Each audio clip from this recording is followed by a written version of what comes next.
Happy Friday, everybody. Ben and Woods, 97.3 The Fan. Great to be here with you on a Friday morning. And let's get our heads right today. Wrap up the week in a strong fashion. I'm Woodsy. That's Paul Reindl. He's the executive producer of the program. Good morning, Paulie. Hey, how are you? Doing good. How's the new crib treating you? It's good. You guys done? No. It's been busy still. How are your busy week? Have you met any neighbor? Well, I know you know who one neighbor is. Have you seen her yet, by the way? No. Okay. You met any neighbors? A couple. Yeah. Nice. Yeah, everybody's good. Yeah? Everybody's good. Quiet? Nice. Super quiet. Anybody below No kids. Yes, there is somebody below us. But not across. There's nobody. Oh, okay, that's good. So there's a few empty spots, but no, it's so been if, good. like the wall was like if something was pounding on the wall, there's no next door neighbor to hear it. No. That's nice. We're good. Very nice. We're good. Good for you. But no, it's been a lot of I had to mount the TV this week, and we're putting up curtain rods and new curtains, and it's all the little side projects. Yeah. But get a handyman. That's my recommendation. I'm becoming the handyman. See, Ben Higgins is your friendly neighborhood sports anchor. He joins us as well. And I don't like this from Paul. I need him to stay inept like us. More on your level. More on our level. I don't like that you're, but yeah, here's the problem for you too. Hey, Paul, I'll give you $100. Can you come over and do this for me? Now you're a handyman, and then you're our handyman. We needed to put in curtain rods when we first moved into our house. This was 14 years ago. I still haven't gotten around to it. You're joking. We just don't, so there's no don't have any rods? windows. It's just one of the upstairs windows. There's no window treatments on it. It's just you can't close it. It's just always open. There's nothing covering. There's nothing there. Nothing covering. No blinds. No drapes or anything. Because I just haven't gotten around to putting up the curtain rods yet in 14 years. Yeah, all of the rest of them. Sometimes at some point you start to think maybe it's not going to happen. It's not in the cards for me.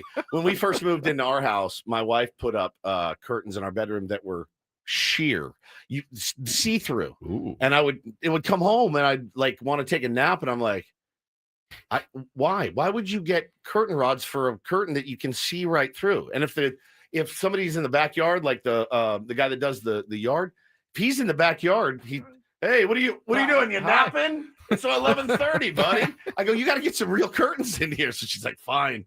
She didn't know she was married to a load that was going to be napping at 11:30 in the afternoon, but here we are. No, Paulie, good for you. I'm proud of you that you are learning all these new skills. And it's just having the tools. I never really had much tools because I didn't use tools. I have so many tools if you want them.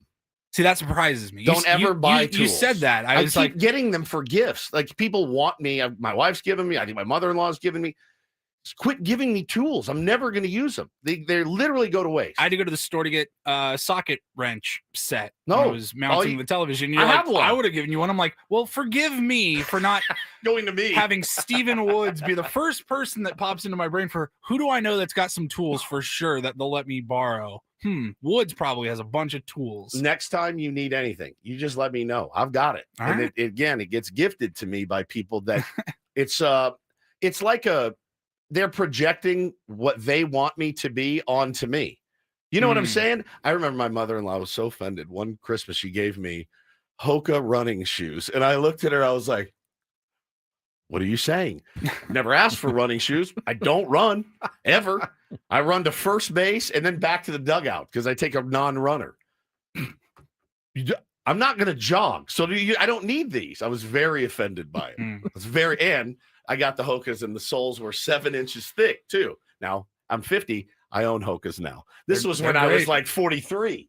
So, but yeah, people give you gifts that they want to project what they want you to be instead of maybe something that you would like. It's usually a family member. Yes, it's usually a family member. Oh yeah. Yeah, it's exactly right. Man, what a day yesterday. I was at home and I saw the news that the great Ace Frehley had left this planet, certainly destined for another planet, because it's Ace Frehley, the spaceman, one of the founding members of the band Kiss, and the band that I grew up listening to. Started listening to Kiss when I was probably 2 years old in 1977, and Never really stopped. Got older, outgrew it a little bit. When I had kids, I got way back into it because Bo, when he was a baby, he loved it.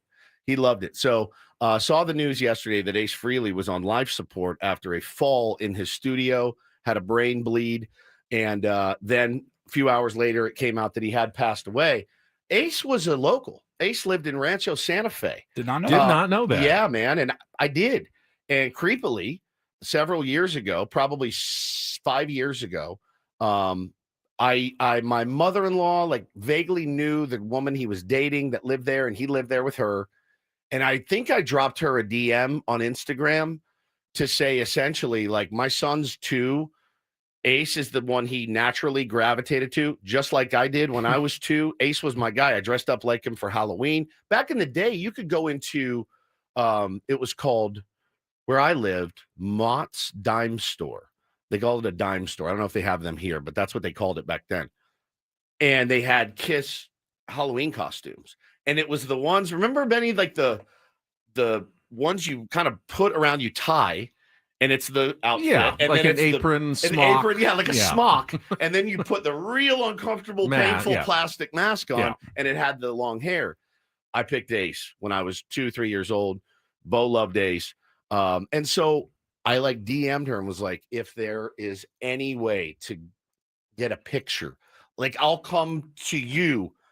My son loves Ace Frehley. I love Ace Frehley. This would be rad. I had no idea he lived 10 minutes from me. Never heard back from her. So it was very creepy. And here I am bitching about people doing that stuff to me. And I'm doing it to Ace Frehley. But it's Ace Frehley. And so when I saw the news he passed yesterday, I was wrecked. I really was wrecked. I was so sad. My first guitar god. I think the first guitar god for millions. When I say millions of people, I mean millions of people he inspired to pick up a guitar. Everybody wanted to be like Ace Frehley. Was not the best, most proficient guitar player of all time, but he had a flair and style like nobody else. Had the coolest makeup in Kiss, not particularly close. And it really bummed me out because obviously everyone's going to pass away at some point. But to know that he like fell down and hurt himself and then that wrecked me. It really did. I was so bummed. And he was a huge part of my entire life. And I loved Ace Frehley and I still love Ace Frehley. And so we're a big musical family. So a couple years ago for our Christmas card, that's right. We did a Kiss Christmas card and put my family as Kiss, and my son Bo was Ace for Christmas. And so we had all of us. Was this AI or did you actually get the makeup? We did not do the makeup. We had our buddy Justice Parman, who is an incredible graphic designer. We do not use AI. Ben Slop. He's a graphic designer. He made my entire family into Kiss. I was Paul. Taylor, obviously, was Gene Simmons, who also is known as the Demon. Hannah was obviously the cat. And Bo was Ace Frehley, and I was Paul Stanley. And so last night, I go in and I give the news to Bo. I'm like, hey, man, Ace Frehley died. And he goes, what? I go, yeah. And I told him what happened. And you could see it. He was a little bit bummed. He's also 7, didn't know him, but he was like, oh, man, that's crazy. I was like, you guys want to watch some videos? They're like, yes. So we went and watched some Kiss videos. And we're watching, and Taylor remembers, he's seen the Christmas card and he's pointing out. So we're watching and he goes, hey, Bo, you died. You died from the Christmas card. And I go, all right, that's enough. He goes, look, there's Mama. She's still alive. And Dad, look, there's Dada. He's still alive. And I'm still alive. There I am. Ooh, I'm so scary. Bo, you died. You died. You're gone. And Bo's like, I'm only 7. I'm not dying. And he's like, no, you died. He died. Oh. And I'm like, all right, dude. But yeah, man, we were really, really bummed. We were really, really bummed. And it was a funny moment. But you saw the tributes pouring in all over. Mike McCready from Pearl Jam. The guys from Rush toured with Kiss on their first American tour, said what a gentleman Ace was. And I was really sad, man. I hate seeing all my guys from my youth go away. Things Ben thinks about. Yeah. How many shows did Kiss probably do? Over the Oh years? my God, Ben. I can't even wrap my head around how many. And every single time, Every night. they all had to sit in the makeup chair. What a nightmare. They did it themselves. They did it themselves every night. They put every their own, single time. They never hired a Never makeup want to person. do a concert again. If I Never. had to do that every single time, every time they did an appearance, every time they went out, I have no idea what they look like without the makeup because that's all you ever saw them in. Yep. And they had to do that every single time. Night. You're playing Cleveland, you got to put it on. You finished in Cleveland, you go back to your hotel room, you got to wash it off. If you want to go out, you're on night. day like 87 of your tour, and it's like, hey guys, how about tonight we just go out without the makeup? But they never did. They couldn't. In the 80s, they did a whole thing on MTV where they took the makeup off, and it was jarring. It was part of the allure. Again, not the world's most talented band, but I would say at the time the world's most hardworking band, the world's most earnest band. Nobody loved their fans more than that band. The Kiss Army was worldwide, and I just it's so hard to wrap my head around, that Ace Frehley's not here anymore, and he's just such a cool character, and I think a lot of people had the ones that they gravitated to. Everybody I knew was like, oh yeah, that's Ace, that's my guy. In fact, it's fun. Crazily enough, before Bo was born, my wife, we were working on names, and she goes, Ace. And I go, ooh, yes. Now, she didn't care about Ace Frehley, but then that would mean I get to name my kid after Ace Frehley. But then I put it together, and Ace Woods sounded like butt. So I said Ace Woods. Ace Woods. Ace Woods. If it was Ace Higgins or Ace Reindl. One more syllable or not an S at the end. Ace. Very cool name. So it was really hard for me to veto that. And she still says it. She's like, he could have been named Ace, which would have been cool. A baseball player, your name's Ace. I mean, it's a badass name. And I said, Ace Nancaro is fine. Ace Nancaro is great, 100%. But then I'm Steve Nancaro, and I wasn't going to do that. So Ben and Nancaro doesn't have the same ring to it. So I was really bummed yesterday. So you know how we do it. It's a big one. And I really hope we can see more unity and more peace when already things are so difficult. So shout out to his family. Love that dude. Very sad. They always kind of scared me a little bit. I have that thing about clowns kind of and people in makeup that makes me uncomfortable. Yeah, man. And it was always hard for me to watch Kiss with them in the makeup. It made me uncomfortable. Oh, I'm with you, but that was like one of the things. I was a pretty nervous kid too for a while. I had a really weird first 10 years of my life, I would say.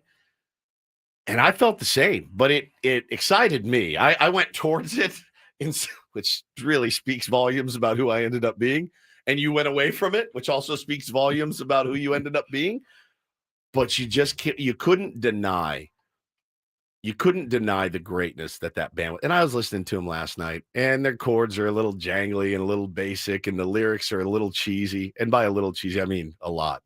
You pull the trigger of my love gun. You know what I mean? Very, very cheesy. But man, when they took the stage, I've seen them a bunch of times. They never took a play off ever. Paul Stanley was always like, all right, it was the biggest show of the night, like the biggest show of all time. And they always delivered. Always. They never didn't deliver. And I love that about them. And they've molded me quite a bit. Albert Pujols of bands. Yeah, the Albert Pujols of bands. Every game is game 7. Every concert is game 7. That's right. And yeah, did they stay on too long? Did they drag it out? Absolutely. There's a million bad things you can say about Kiss. There's no question. Again, I've never said that they're like Zeppelin or Rush with these intricate chord changes. They were all right then, listen. We may be under clear blue skies, but it's getting a little cool out tonight, but that ain't gonna stop us, because if we try hard enough, we're gonna get this place hotter than hell. What? Hotter than hell. What? Hotter than hell. All right. I was watching one last night. All right, people, I don't want to preach to you, but this next song is about alcohol. It's cold. What? Cold gin. What? Cold gin. All day and night. It's like he never took it. He never went up. He's like, hey, everybody, I'm Paul. Good evening. Good evening. And this is cold gin. It was always some 10-minute rap. And it was I want to know if we got any people here tonight that like to get high. Oh, I love him so much. We should start every show like that. We should do every segment. All right, tier ones. Let's get high. Listen. Here comes Darren Smith. We got Smith. any people here tonight that like to get high. Coming up next, we got 2 things that make you shake your head in the world of sports. What is it called? Don't do this. What is it called? Don't do this. I love it. Oh, I loved him so much, man. Goodness. I love Paul. I love Gene. I love Peter. And I really loved Ace. So you will be missed, Ace. If you are listening somewhere out in the cosmos, I will definitely miss you a lot because he Got was. any people tonight that are high? Again, there's a YouTube feed of like 45 minutes. Paul Stanley, not dead. He's not dead. No, he's not dead. But I mean, it was so good. It was so good. If I had the foresight today, I would have painted my face like Ace Frehley today and come in and done the whole show with Ace Frehley makeup because that's how much I love that dude. So Paulie can probably work on a filter for our YouTube stream at some point. If you can be a cat, you can be Ace Frehley. Take a taste of alcohol. Nobody like him. Nobody. Feels like that would be difficult to keep up that amount of energy for those number of years. It really Every night. does. Every night, man. Every Just night out there you're doing that. your shtick and, just unbelievable. I love you, Ace. Miss you already. Sad day. Long week too. Long week, man. Long week. Yeah, very long week. I was thinking last night, I can't believe this is the week that Mike Schilt resigned. Mhm. It was this week. It wasn't 2 months ago. I know. It It feels like 2 months ago. this has been a very long week. And I've also been anchoring, so I've had some long days. Yesterday I had worked 16, 17 straight hours. I never went home. Oh, Had a shoot actually down at, I had never been there before, the Gaylord Pacific Resort. nice. How Went was it? down to Chula Vista. It's massive. It's huge. Those Yeah. are massive resorts. Um, We stayed at one in Grapevine, Texas, and it's the size of like a small village. 12 restaurants, big pool, water park, convention center. The atrium is unbelievable. You walk in, it's like its own city where you check in. I mean, Yeah. like 3 bars in there, giant TVs where they play sports. And then what we were doing is we were going into their sports bar. It's called Growlers. And they have the largest television I've ever seen. It's a 75-foot screen. Wow. Takes up an entire, it's like a movie theater Yeah. sized screen that takes up an entire wall and it's a big restaurant. And they'll play, Padres games, football, Monday Night Football, Badass. whatever. I'd like to do on an that appearance there. Giant screen. That's really cool. Yeah. So the hotel it's stunning, right? Hotel looks really cool. Yeah. That's amazing, man. What were you doing down there? We're doing a shoot for Channel 10. You'll see some of that coming up on Monday after Monday Night Football. They're doing a couple of sponsored kind of segments, which is cool. I got to meet, a lot of the people who work there actually, because we were doing shooting inside. It was before it was open. It was right after the show yesterday. And they actually had like extras who showed up to be like customers. So when I was doing it, looked like it was open and people were drinking and having a good time while I was doing some of the shit. I'm taking some of the magic away from television. It's not always live when we're doing things like in the that. background. But doing that behind me. Wow, look at all these attractive people at the middle of at 10:30 in the morning on a Monday. and or then Thursday. cheersing champagne. Yeah, and then you go into Growlers, and on the right side, it looks like they have looks like a freezer. Like you go in, like where they keep, maybe the cold beer, like the kegs and stuff. But you actually go through the freezer, and then there's another door in the back, and there's a whole speakeasy behind that thing as well, like a little upper class where you get your, your Manhattans and your old fashions, and it's a little quieter and darker in there. Place is enormous and cool. Yeah, that's awesome. So that, and I want to check it out. I haven't even been by it.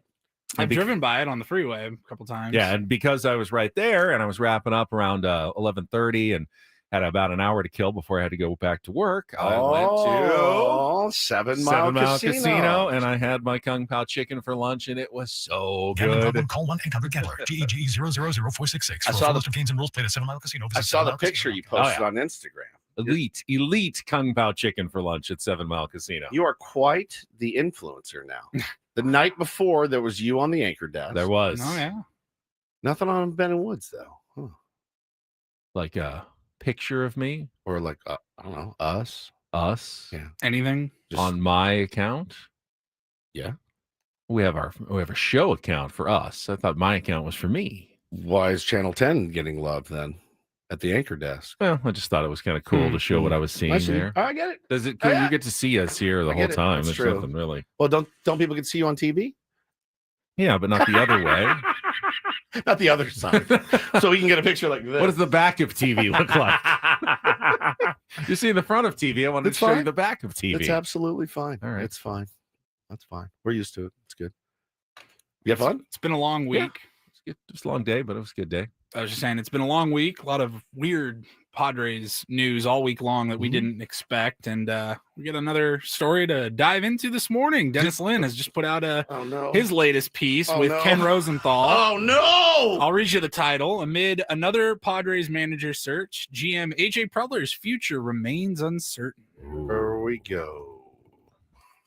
This week, as the franchise contended with the fallout from Mike Schilt's resignation as manager and reports of his conflict with coaches and others in the organization, team sources indicated that another contract extension for Preller is possible, but not guaranteed. I think we knew this already, didn't we? We did. I think We had heard that. I Well, thought- UT reported that he was going to get a Yeah. contract extension offer, not that it was a done deal or he was going to Well, accept it with for Schilt sure. leaving, it kind of seemed like that secured it for AJ. Like, you got to keep him now. Like, somebody's got to pick the new manager. Well, I mean, if you're not going to keep him, you need to make a decision pretty soon I would- because I would you know say the so. offseason Why is he starting. calling? Why is he talking to potential candidates? Yeah, he's going to be making a lot of decisions here soon. So I love D-Lin. It's the only knock against D-Lin is that he has to write articles with Ken Rosenthal. That's it. That's it. I know Ken is very well respected amongst some circles. This is not one circle that he's well respected. I think, I'll say that. There's some information. let's in here, though. let's We speed gotta- read. Okay, During yeah, the we'll first, speed read. we'll speed read a little bit for everybody during our first break. Give you the takeaways of the newest piece about AJ Preller from The Athletic and Dennis Lynn. And then we'll get started, set the menu, and get you ready for the Friday edition of Ben and Woods. Get our first check of traffic with Kelly Danick, and then off and running here on a Friday. San Diego's yeah. number one sports station, 97.3 The Fan. Quickly, let me tell you about the eco water system we had put in our house. We're going up on 3 years around Christmas, and it's been a dream to have the best, most fresh water in our home every single day. I even have an eco water Yeti that I just carry around everywhere. I drink a few of those a day, and it makes it easier because it is super healthy and it is super tasty. And I know, look, Woodsy, it's water. It's not all the same. Not all water is created equal. Strangely enough, eco water, they filter it. They do the best at it. And it is the best water that you will drink. They also have the best technology that you can find. First with remote monitoring, first with Wi-Fi and leak detection, and the first with whole home automatic cutoffs that can stop a leak before it becomes a disaster. That is not just innovation. That's protection you can see and control. And of course, obviously the most advanced technology in water treatment for your family and business. And they've been doing this for 100 years, guys. Not just about protection and technology. It's about better water for everything you use it for. Try the Soft Life and alkaline water now, just $9.95 a month, 760-350-3338, or visit ecowatersocal.com. Let them know Woodsy sent you. Not everything in life should be hard, especially your water. Keeping it soft since 1925.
right, player. This is all yours. This room with this view. This speakeasy with this cocktail. Hey, could you make that too? The spa with this. Ah. And this pool on this roof. This is all for you. The all-new Hamul Casino Resort, now open.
Speed rating complete.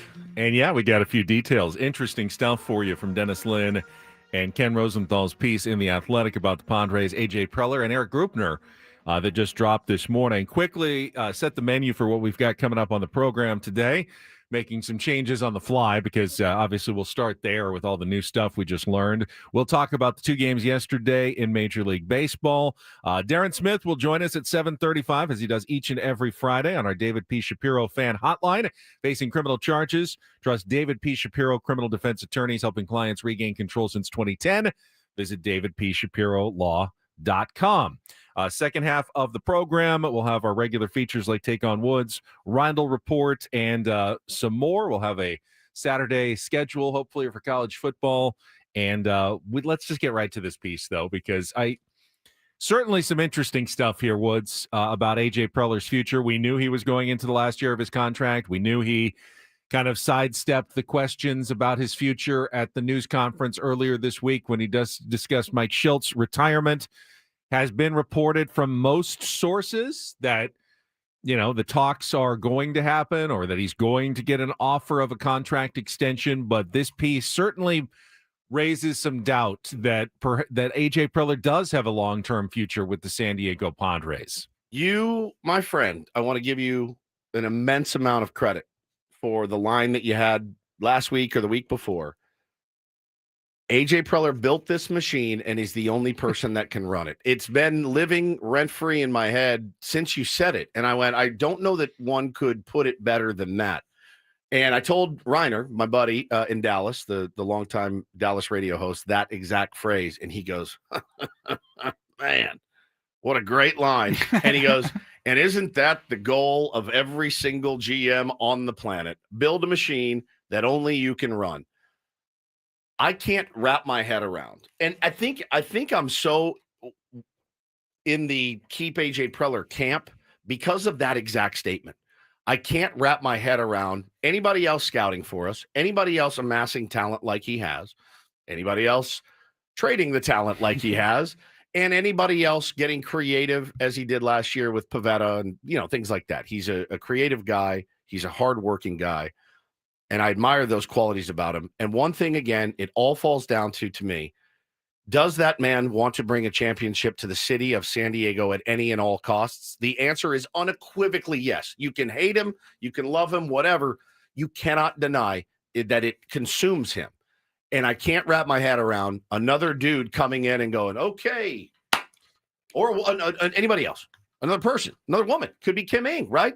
I can't wrap my head around anybody else walking in and going, okay, let's start fresh. And how does that make Manny and Toddy and Xander and Jackson, who signed a long-term extension? How do they feel about that? That's not necessarily a good thing, though. If you're truly trying to create the healthiest organization, it should be something that anybody can run because it's so well put together. It shouldn't be so complicated. Plug and play? Yeah, plug and play a little bit. But, okay, so but if you heard what I said, I can't imagine anybody else going out and amassing the talent. I can't either. That's something he's really good at. So let's just dive in. The drama of this story has to do with the passing of Peter Seidler and the fact that AJ Preller had the full faith of Peter Seidler. We knew this. Peter Seidler, huge fan of AJ Preller. But after Peter was gone and Eric Kutsenda and then John Seidler took over, according to Dennis Lin, there has been a little more tension in the organization, specifically according to this piece between AJ Preller and CEO Eric Grupner, who he says his influence has grown, which is unsurprising. With Peter gone, someone's influence needed to grow. You had two. Peter was so front-facing as an owner that a lot, and remember, of course, you have the Jerry Joneses and the Steve Cohens, but you have a lot of team owners. You don't know what they look like. You've never seen them. You've had two chairpersons in Kutsenda and John Seidler who were somewhat reluctant, like forced into the role, never sought the role, don't really want to be the front-facing part of the organization. Sounds like our managers lately, too. Eric Grupner, in many ways, has done what the Padres needed him to do and essentially kind of step into the role that maybe a more front-facing owner would do. And you've seen more of Eric. He actually does own some of the team, according to this story. He has a stake in the team and received a contract extension. This is new reporting last year that was not reported. So his future with the team is secure while AJ Preller's is not, which is very interesting because in a perfect world, as Dennis writes, you want all of your leadership to kind of be on the same track. Your CEO, your GM, your manager. Hey, we're all signed for the next 4 years. At the very least, your GM and your manager. At the very least, your GM and your manager. And even that was not the case because Mike Schilt got a contract extension, whereas AJ Preller did not. So there's always been some sort of, well, that's kind of interesting. That's kind of curious. Now, AJ did respond in a statement to The Athletic about that potential tension between himself and the CEO. He said, quote, Eric and I have been together my entire time here and enjoy a strong and productive working relationship.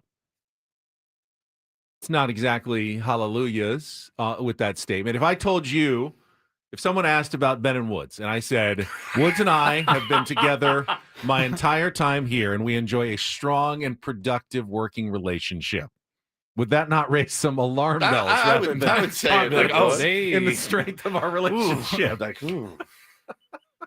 Yeah, that's our Would goal. you not be devastated if that's what I said? I'd be furious. Woods and I enjoy a strong and productive working relationship. I'd be furious. We do, but like, I'd be like, that's it? That's all you got? That's all you got? Oh, my God. So, that doesn't totally alleviate the insinuations in the story that things aren't completely happy and, productive between AJ Preller and Eric Group. I mean, Dennis is at least asking or suggesting that Preller didn't even want to hire Mike Schilt, and it was overruled by Eric Grupner and Eric Katsenda. Kind of glad it was, because he wanted to bring in Flaherty, which he's probably going to do now if they keep him as GM. So again, or will they even let him make that decision again? Man, I hate this, dude. Oh. Can we have a normal GD offseason just one time? Does every team go through this? No. They don't. But this paragraph stood out to me because as you try to decide as a fan, what direction you want the Padres to go and whether you want AJ Preller still there, I look at this and I say, Preller's collection of high-priced marquee players has helped energize a previously dormant market, transforming the team into a sellout machine while cementing Petco Park as one of baseball's premier destinations. In the last 2 years, Preller and Schilt oversaw a first pair of consecutive 90-win seasons in team history, a departure for a franchise that has largely been defined by losing. Isn't that the absolute seal of endorsement there, for AJ Preller? Like, this, isn't that what every team is looking for? To energize your fan base, to sell out your ballpark, to create some winning and excitement for your team. And hasn't he been massively successful on all those counts? Don't you wonder too if they're, because look, man, it's an ego-driven business. It's an ego-driven world. Who gets the credit for the success at Petco Park? Who takes the credit for 72 sellouts? What do you mean? Who gets it? Eric or AJ? Or both? Oh, both. Both. Is there a scenario where you can see one of them saying, this is my doing? Yeah. I did this. You didn't do this. I did this. We sign off on this, or you sign off on that. I can see both of them I feeling could too. that way. I could too. But again, if things are going well, this is the problem with the San Diego Padres. As soon as things start to go well, something like this happens, and there's rumors abound, Benny, of the team being sold a couple years from now after the lockout, potentially. I guess Darren was talking about last night. We'll certainly ask him what he's heard. It's not the first time I've heard it either. I also heard it this morning. Got a text. So I don't want that. I don't want that to happen. But, listen, somebody said in the chat, we are so absolutely positively close to being cooked as a franchise. And I go, you know what? It kind of makes sense. You're going to have, how about put it this way? 4 aged superstars. You've got to win. You've got to win. And winning cures all of this. Are the San Diego Padres closer to winning a World Series or closer to burn it all down and start over? Both. Both. So right in the middle, 50%? Well, no, I mean, I think they're like 80% of both ways. Yeah, we're going to be the Angels. Elisa said, yeah, we're going to be the Angels. The closer they get to a World all in every year. The closer they get to a World Series, the closer they also get to roster Armageddon. Because, these guys, as they get older and you continue to feel the pressure to put good players around them to try to win, that means you got a really good chance at winning this year, next year, going forward. But as you continue to do that and spend your resources to put more players around older players, you're also getting closer to the reckoning, crushing the future when you're doing that, and accelerating the trading future. away, Leo Dallas DeVries and all your younger players. You're getting closer to winning, and you're also getting closer to your future reckoning that you're going to have to deal with all of this, which is what happens with every professional sports team at some point. Even the Dodgers, who are in, of course, their heyday right now. They're 5 wins away from a second straight World Series. They are going to have to deal with an aging Freddie Freeman and Mookie Betts. They're fine. But they have tons of money, and they can go sign other players, but they have to get those right. They got these ones right. They're fine. They got those players right. They're going to be fine forever because Guggenheim is Guggenheim, and Shohei pays for himself. Shohei's in his 30s. You got to find new players. Sure. You're going to have to find new stars. You can afford to find new stars, and you can afford to miss on stars. And you can afford to miss, but that's the key. But you still have to eventually find the right ones. But the Dodgers have always had a lot of money. It's the wrong example. And they have picked the wrong stars sometimes. They have made wrong decisions in the past, just not many recently. It's the wrong example to use. The example to use is what happened to them in the mid to 20, when McCourt and all that went down, and they had to like file bankruptcy, and baseball had to come in and save them. That's the right example. Of course, they have had their share of bad things happen to them, but the way that they picked themselves up and rebuilt after, now they're on a juggernaut. They're going to win this year, and they're probably going to win next year. I agree with both of those statements. Then we're going to lock out and may not have baseball for a while. And who is the person, or who are the people that get absolutely bent over every time that this happens? The fans. We're the only ones that suffer. The players don't suffer. The owners never suffer. The fans are the ones that get the shaft every single time, whether it's a lockout, whether it's infighting, whether it's a poor roster. Like, we're the ones that get absolutely hosed every single time. And that is not that's not the sports experience that I want. It doesn't have to be perfect. I don't care if it's perfect. We want you to win games. You've done that to a great extent. We want you to go far in October. It's been pretty fun, I will admit. You know, it has been pretty fun covering this team. You feel like they were pretty close.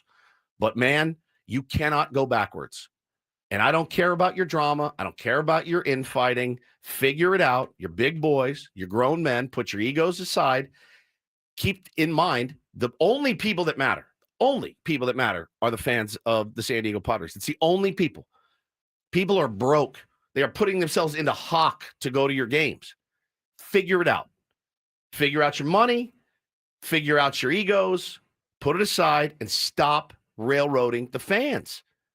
And as far as my message to the players is, get your ass in gear. Look around you. Start being embarrassed that the guys up the road are winning every World Series. Take it seriously and go out and win. I do think that fans... Hang on, real quick.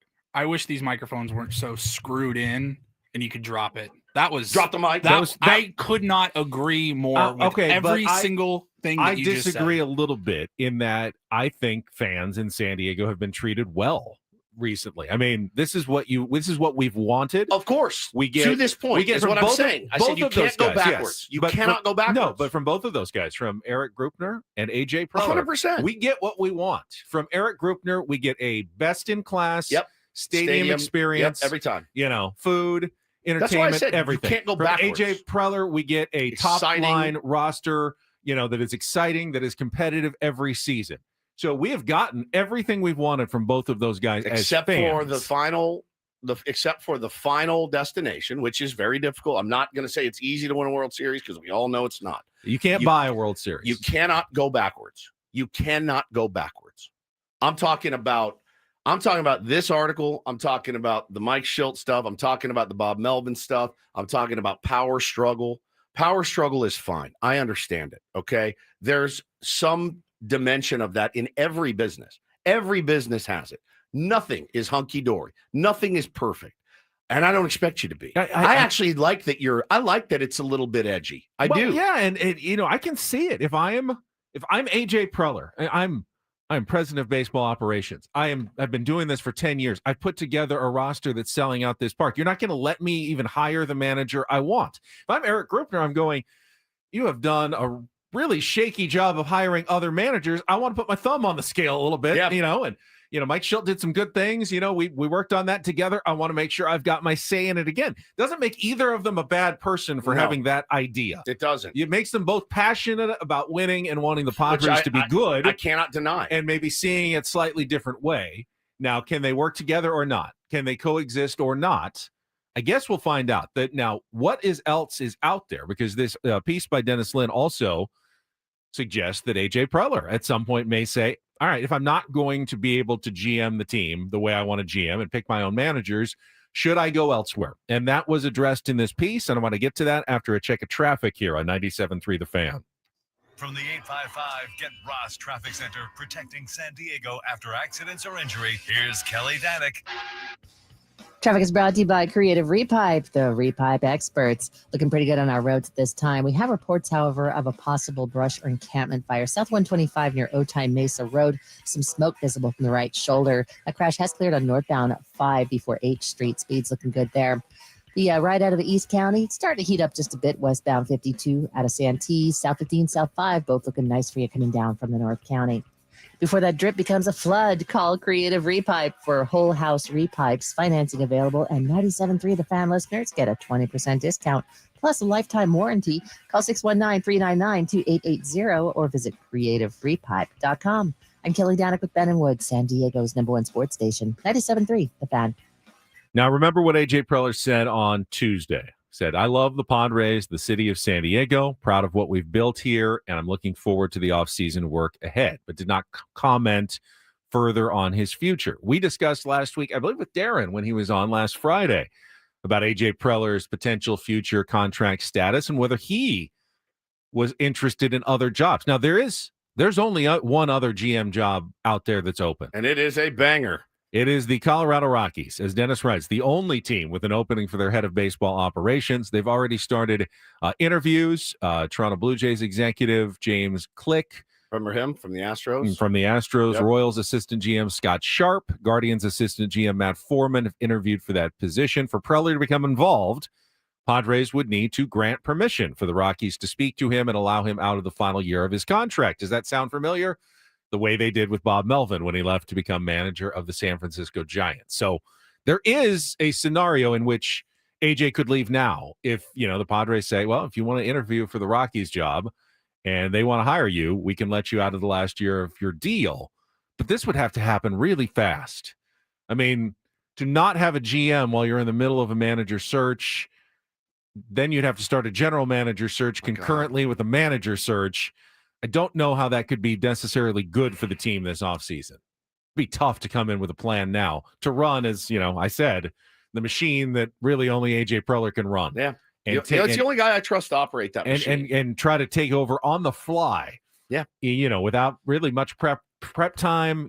Most GMs are, AJ's been working the last 3 months. Ever since the trade deadline, he's thinking about the offseason plans, upon plans, upon plans, upon plans. If he leaves all of a sudden, you've got someone who you hiring I haven't really looked at your roster, your organization, but I guess, here's what I might do. I mean, it could be somebody internally. It could be somebody internally. That could be a move. But you listen, and I know Josh Stein would be the next person. I know my speech is I know it's reductive, and I know it's very basic of hey, just win, baby. I know that's Al Davis that's easier said than done. I totally understand that. I give you guys a pass for losing in the playoffs sometimes. I do. I know how hard it is.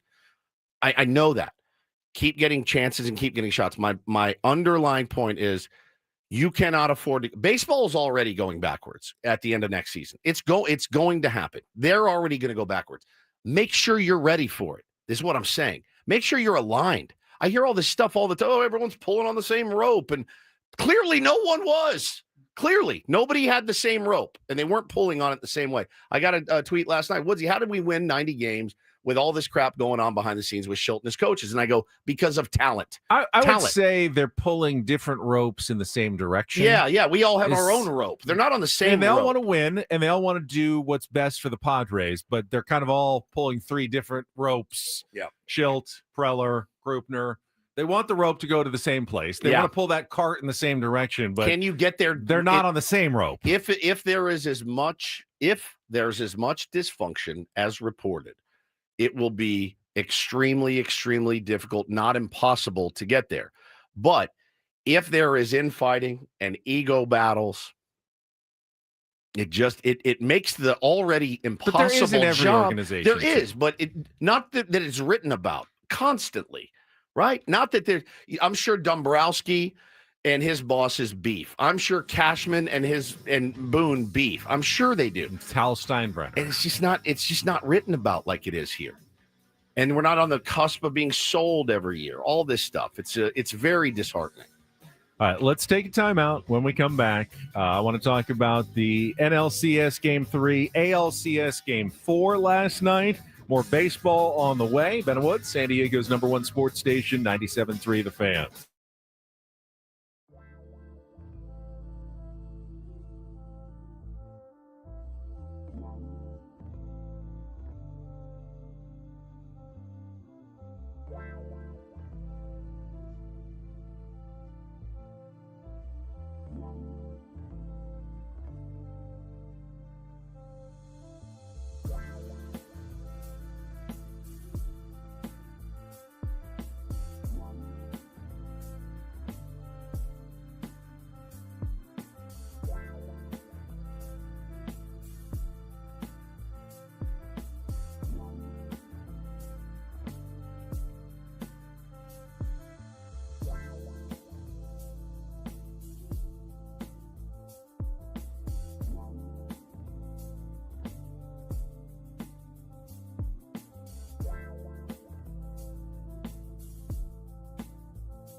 liked when we were talking about the greatness that was Ace Frehley and Kiss. I That's did what too. I enjoyed the Good most. start to the this show. morning. Then we have more internal drama. Lindbaum. And now if we're talking about baseball, I can't disagree with your take that the Dodgers are seemingly a runaway freight train on their way to a second straight World Series title. I had to laugh this morning. I saw this. He's a good dude. His name's Michael. He's a Dodger fan on Twitter. He goes, he tweeted an hour ago, anyone else worried about the Dodgers getting a week off if they close it out today? And I just sent the gif of Stanley from The Office just giving him the eye roll look. No one's worried about the Dodgers getting an extra week off if they close it out today, which they most certainly will. The Brewers, it's been like getting a root canal and watching a root canal at the same time. It's been excruciating. They look like they don't have a clue what they're doing. They have 9 hits, 9 in 3 games, 9 hits. You know what that average is? I'm terrible at that. That's 3 hits a game. I don't know though that it's a Brewers issue. It's a both. I mean, look, you're gonna obviously I'm not gonna come in here to hit these Dodgers pitchers right now. I'm not gonna come in here and not give massive amounts of credit to Snell, Yamamoto, and Glasnow. Glasnow helped out by the shadows yesterday, as was Mizorowski. Why you would do that game at 3 p.m. with that shadow there is beyond me. Someone could have gotten killed. And I don't say that lightly. If Mizorowski lets one slip away, it could have killed a guy.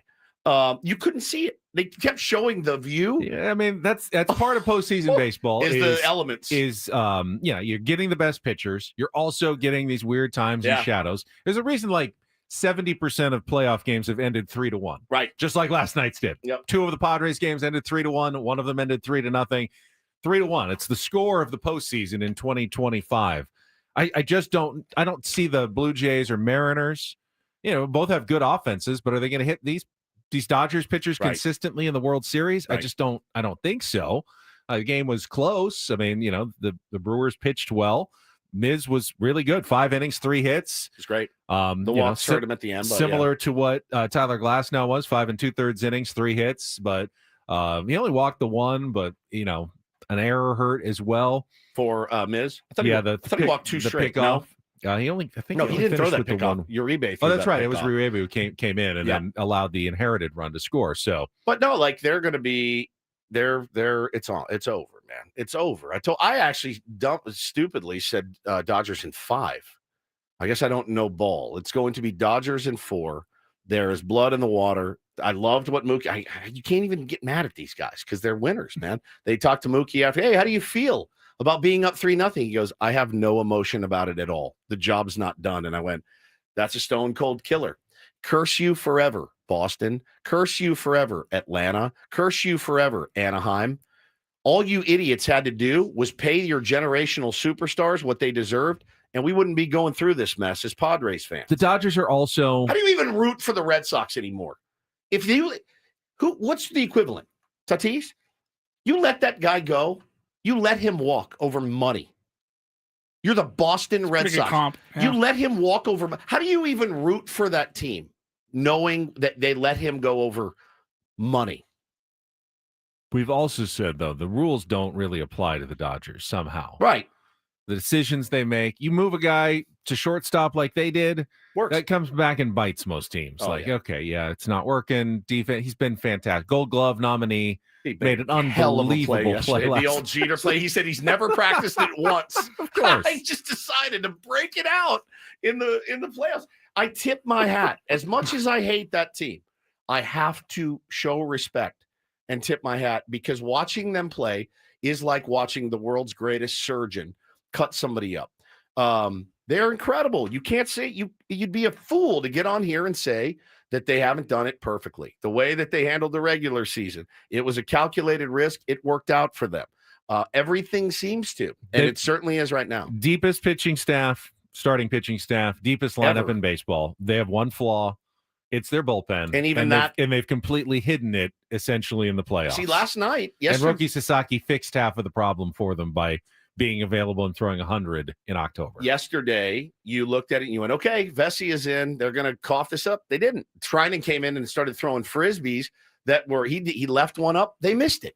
But the rest, he located and was nasty, and it was moving. So, yeah, man, it's written in the stars, dude. It's going to be tough. I think the biggest drama left in the postseason now is, will the Seattle Mariners end their franchise drought and finally reach a World Series? Looked like it was almost a foregone conclusion a couple of days ago, up 2-0 after taking 2 straight in Toronto. But now, after losing 2 in a row at home in front of, I guess the fans weren't as good as we thought. I mean, those fans deserve better the last couple of days than seeing their team get bodied twice in a row. The Blue Jays certainly are a good team, but hey, you get your number 9 hitter hitting home runs in back-to-back games, and Andres Jimenez, you're probably going to put up a bunch of runs. And the Mariners did not get good pitching performances by Kirby and Castillo the last 2 days. And now all of a sudden they've got to be feeling not panicky, but you can't wrap it up at home. You're going to have to go back to Toronto. And if you lose today, you're going back to Toronto in a horrible position. You guys, I texted both of you and I go, I don't understand baseball because I don't gamble anymore at all. I haven't made a bet in months. Had I looked at that game yesterday, regardless of what the line was, I would have taken the Mariners as heavy as my guy would have let me.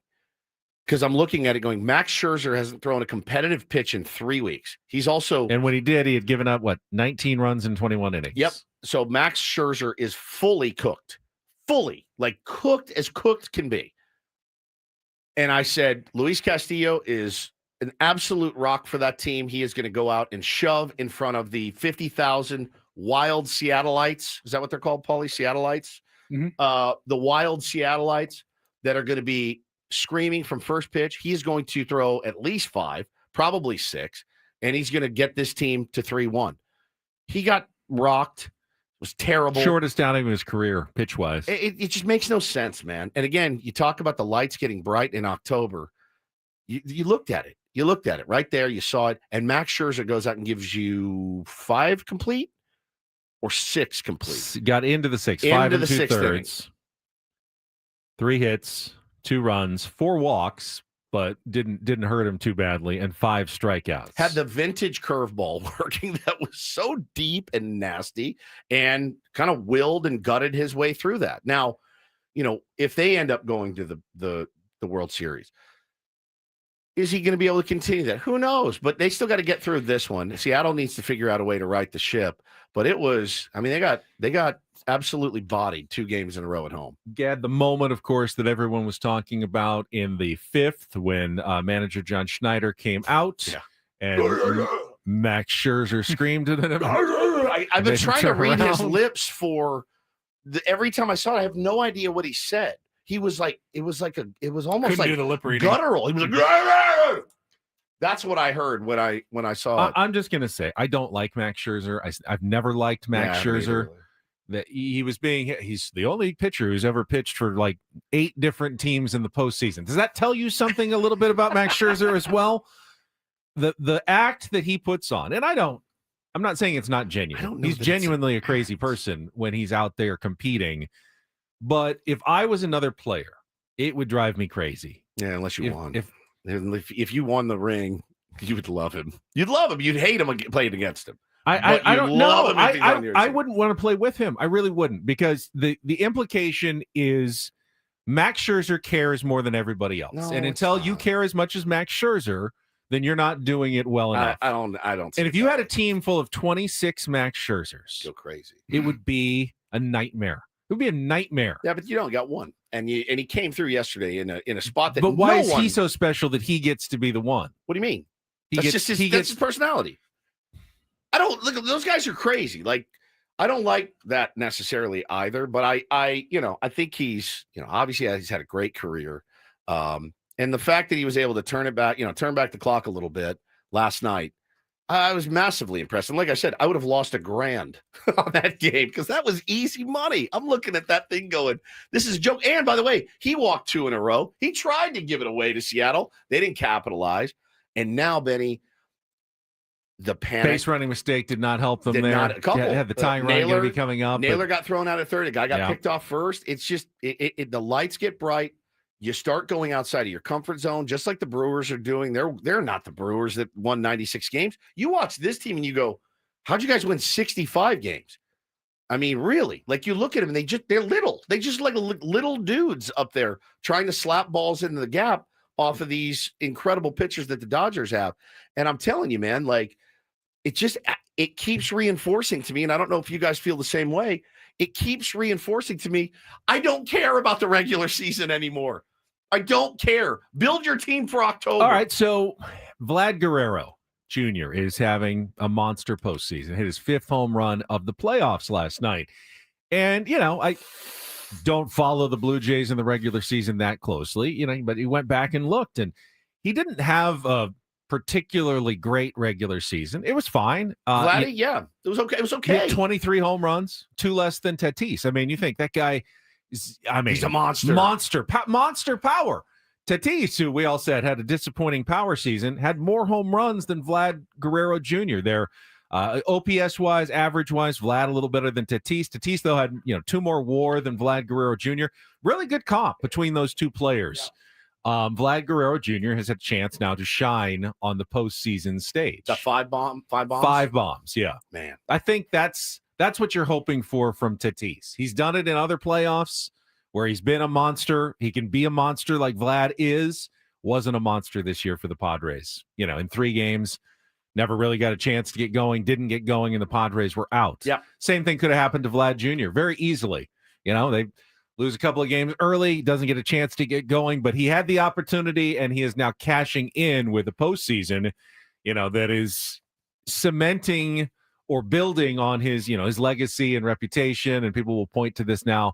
Look, you remember what Vlad did back in the 2025 playoffs? Yep. He's such a great gamer, primetime player sort of thing. But well, I mean, he started slow, didn't do anything in Toronto. No, and has come on and helping lead his team. Maybe Tatis would have locked in had the Padres played some more games, would have had a huge monster postseason. But unless you get the opportunity, kind of my point here, it's hard to judge in 3 games whether a guy had a good or a bad postseason. But now, once you've had 9-10 games to play, now the numbers are starting to show, and Vlad is having a monster postseason. And again, you guys know me, man. Like, out of the 3 of us, who watches more regular season baseball than me?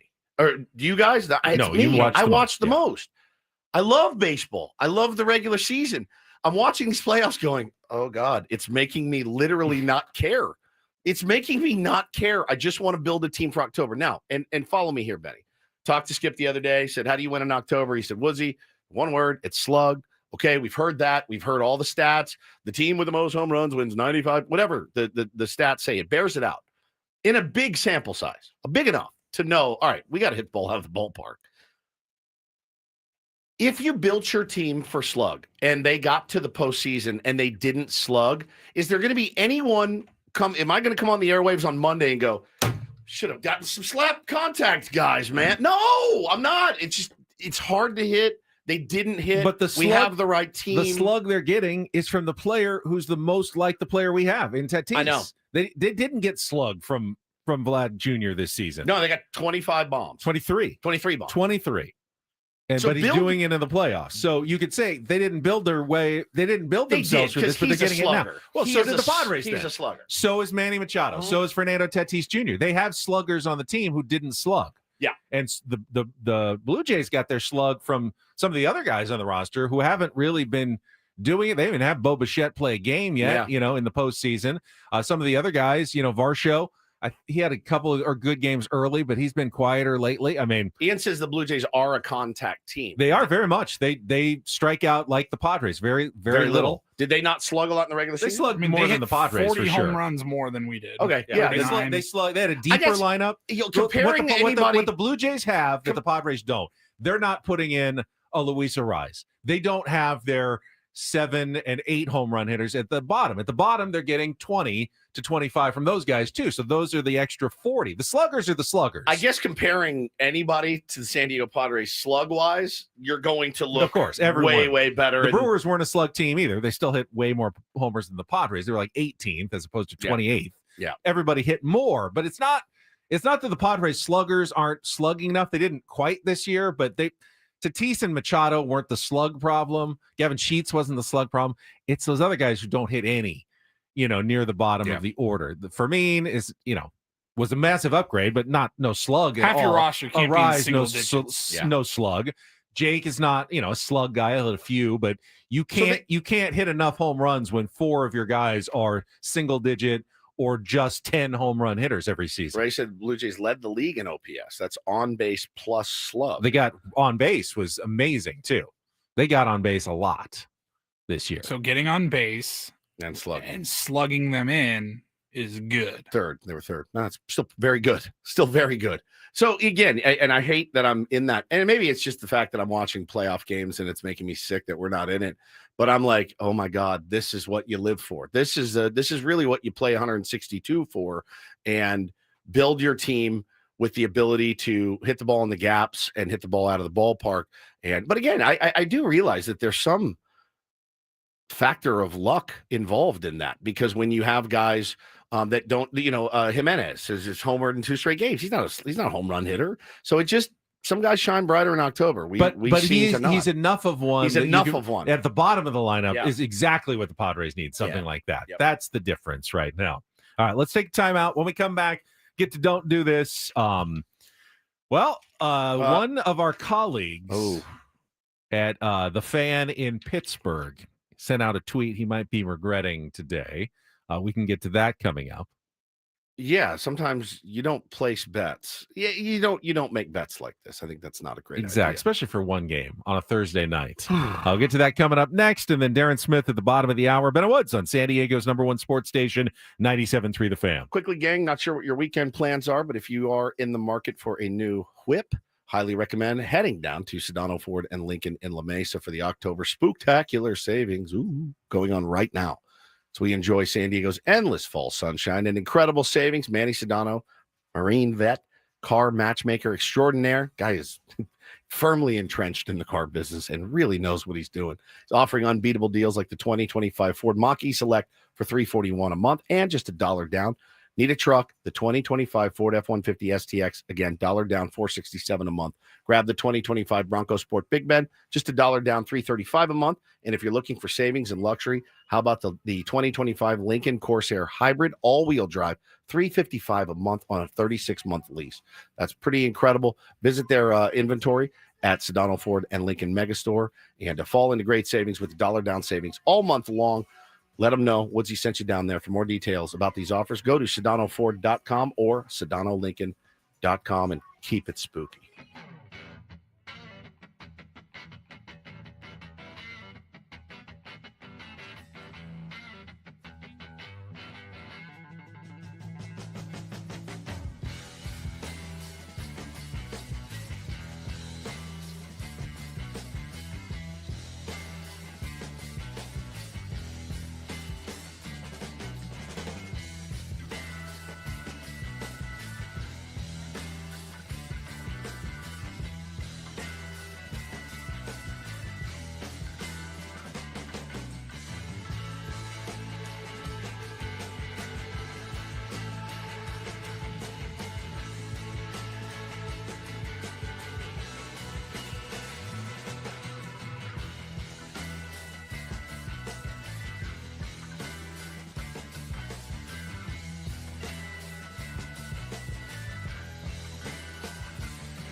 player, this is all yours.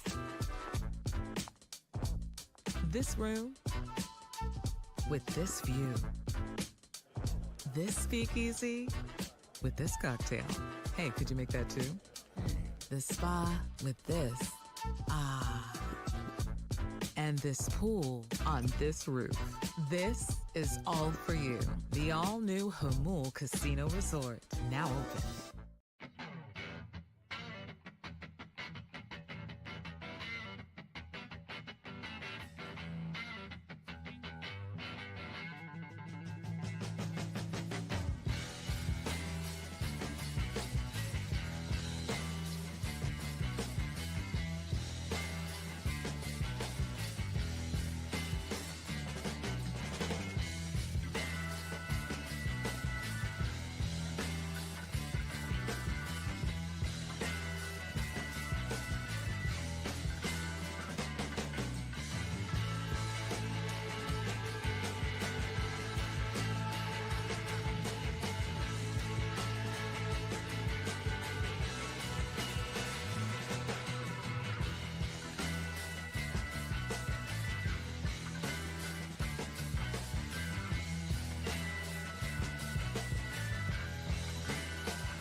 Darren Smith coming up at the bottom of the hour. First, though, let's get to Don't Do This. It is brought to you by Trust and Will. Don't leave your entire estate, house, kids, and life savings up to chance if and when you die. Do set up a Trust or Will online at trustandwill.com. This is a lot more affordable than you think, Joe. Visit trustandwill.com for more info. And all three of our DDT stories today come from the same game last night. Right. Thursday night football, Steelers, Bengals. You heard it here on 97.3. The Fan. Well, and it was a good game. Well, yeah, another good primetime game. The baseball was getting out of control up in Seattle, so I flipped over to Amazon Prime, and I got there right at the right time.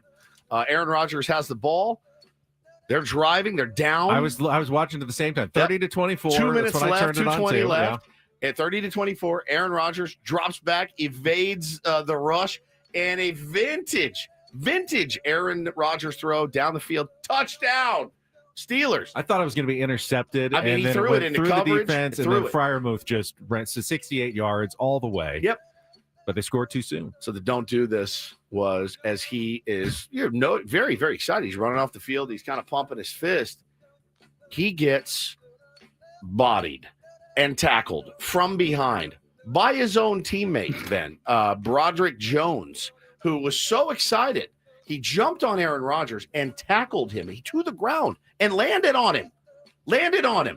And Aaron Rodgers got up, and he was fit to be tied. He was furious. It's almost as though Broderick Jones didn't remember he was a 300-plus pound like man. Just like jumping on the shoulders of his teammate. Right.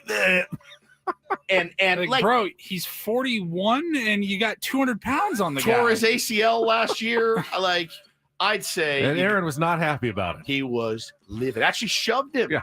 Was furious about it. Happy. And I think for good reason. I really do. I think for good reason. Like, hey, dude, smarten up, relax. You don't need to tackle me. What if he got hurt? What if that guy jumping on him knocked him out? If you're Broderick Jones in that moment and how sick you feel, like as Aaron Rodgers gets up and screams at you, and you're like, you want to hide. You're in this sold out stadium. Bro. I'm so sorry. I'm so sorry. I'm sure everything's fine today. I can't believe I did that. Well, I don't know. I mean, they didn't They did not win the game, which brings us yeah, to that's true. Well, Yeah, that's they not went why ahead. they lost. That's not why they lost, but they did not win the game, which brings us to part 2 of Don't Do This. And this is from our colleague, Andrew Filipponi, one of the hosts at 93.7 The Fan in Pittsburgh, who tweeted yesterday afternoon, "There's no way the Steelers lose tonight. In fact, I'll get my nipples pierced with no numbing agents if they lose to the Bungles. It ain't happening." He'll get his nipples pierced. Radio hosts are known for this. I've done it. Got myself in some hot water before. I'll do this if we lose. I'll do this if we win. I stupidly did I'll shotgun a Red Bull if Tim Hill gets out of this. And that son of a bitch got out of the bases loaded, nobody out jam. And I had to go shotgun a Red Bull. Yeah, I had to do a show in a diaper when the Padres hit grand slams 4 straight days. But I'm telling you, piercing your nipple, it would have to be, if the Padres win the World Series next year, I'll get a nipple pierced. That was just something like that. Not a friggin' Thursday night football game between the Steelers and the Bengals. Elisa says, WTF, piercing places don't use numbing agents. What, do they not? Well, I know with your ears, they just have that quick gun, piercing gun. I've never had. Have you ever had anything pierced? It's my penis. That's it. No, I haven't. No, my ears. Yeah. You did pierce your ears. Yeah, both. They're not pierced anymore. No. When did you do that? 16. Age 16. Yeah. And you did both of them. Furious. Yeah. Dad, 2016. Gary was not happy about it. No. He just came home one day. Yeah. Went to Texas for the summer to see family when we lived in Connecticut, where I went back to my hometown and ended up going to the mall, going to Claire's, and got a little diamond stud. And he was none too pleased. Then pierced my other one senior year of high school. He was not happy. What did you put in the other one? A hoop? Actually, I had 2 in this one and 1 in this one. Really? Yeah. I had Paulie, any piercings? Nope. No Never piercing. had one. It was out by the time Paulie was in high school. No, he did it. And you see it a little bit now. It is jarring when you see it now. You're like, whoa, okay, you got your ear pierced. It's wild. Oh, edgy. Ooh, so edgy. It actually is edgy again, I think. I think so too. Because back then, everybody had it. And all of us wore two little hoop earrings. And makes me cringe. Never had a piercing. Never really had the desire for it. Now Got a tattoo that hurt. I want more. Yeah. You have famously sensitive nipples, though. So they're so tiny. Imagine trying to get Pierce a that. needle through this little. If you have those big, thick, rony nipples, you're fine. This little guy, very small. They're so tiny. Why are we showing the diaper picture? I didn't ask. That's for on this. Paulie. But I radio hosts making dumb bets. I don't think I could have. Is he going to do it? He has to now. I mean, Put it out there. It's embarrassing either way. Now you are either humiliated for doing it or humiliated for not doing it. Pick your poison. What would you, if you had to pierce something today? What would it be? Ear? Ear. What about your belly button? I don't You have, have I an really have outie. one. Oh yeah. I don't really Let me have see it again. It's getting. What do you mean it's getting? Oh, it's so weird. It's got like a hood. Yeah, it's not great. Well, you can pierce the hood there. It's not great. I don't want that. A little loop. No. No. All right. Let's do some doo-doo. That brings us to our do this. DD mega doo-doo. Let's just straight give it up for Joe Flacco. Joe Flacco, everybody. Dude, How many times Joe has Flacco. he been cast on the garbage heap of the NFL? He's only to unbelievable. rise again. And last night, Joe Flacco threw for 342 yards and 3 touchdowns on a team that he's been with for 8-9 days. Yep. And outdueled fellow 40-something Aaron Rodgers to win the game and really save the season, at least for now, for the Cincinnati Bengals, who, Just insane. I mentioned yesterday, if they lost, Pittsburgh was pretty much they running away with yeah. the division, but now they're a game and a half back. They got some momentum, and they're just trying to survive until, maybe Joe Burrow gets back late in the season. But Joe Flacco seems like he was just what they needed. And a division rival gave them to him. Yeah. Yes. Gave Joe Flacco. Midweek division rival goes here. Here's Flacco. People around football were going, why would you give Mike Joe Tomlin Flacco? said it. Mike Tomlin said, why? Now he was right. Why would you give a division rival what they Anything like needed that. to save their season? Hey, LA, I know your bullpen is a little bit dicey. How's Mason Miller? Will he work for you? Well, Adrian Morehone as well. What? Doesn't make any sense. I liked it, dude. And it was a cool moment between Rogers and Flacco at the end when they went up and they looked at each other. It was almost like that look of like, "You SOB, you got me." And he's like, "Yeah, I did." And a big hug. And he said after the game, "I can't wait to talk to my wife tonight. Hear it in her voice and all of those things. Talking to family reminds you of how special this is." He's incredible. That was an incredible performance. 41, I think, right? 41, 40. 40. So 81 combined years old between those two quarterbacks. Joe Flacco, pretty damn good career. Yeah. Aaron Rodgers, Super one of the Bowl, best to yeah. ever do it. And they only have one Super Bowl each. Yeah. And that is Don't and Do this for a Friday. That was Don't Do This with Ben and Woods on 97.3 The Fan. It showed how hard it is to win a Super Bowl. My God. 100%. Purple in the chat says, didn't expect Ben to be so hairy, to be honest. I didn't either, actually. What's the expectation of? Maybe that's what I need for my birthday. Body hair trimmer. I don't have one of those. You've never done. Yeah. Oh yeah. Done. How about it? You want to get lasered? I can smooth you out. I won't do it, but I can. Why won't you do it? Hot wax. I'm not, because I don't need it, dude. I'm almost hairless, and I don't shave any of this. I just am naturally like hairless. I do need some help in that probably department. And live out that scene from 40-Year-Old Virgin. Yeah, waxed. Want to get waxed? Ah, Kelly Clarkson. It doesn't sound fun. I don't think. I think I got my nose hairs waxed on the air one time. It hurts like a. I'm telling you right now. It's not a good birthday present, but the audio of Ben getting waxed just pulling out one nose hair kills you. It's the worst feeling. I know we have Darren coming on. I feel like my brain's going to explode. But does your nose hair grow at an alarming? Yes, it's starting to get there. Paulie, I'll zap it in the morning, and by the time I get home at 3, I'm like, what happened? What is happening? Oh. You're supposed to lose hair when you get older. There's no alternative to getting old. You don't want the alternative of not getting old. That's true. It's regenerating at an alarming rate. Fast. I have to carry one around in my pocket, I think. And I hate just the pop. Yeah, let's get to Darren.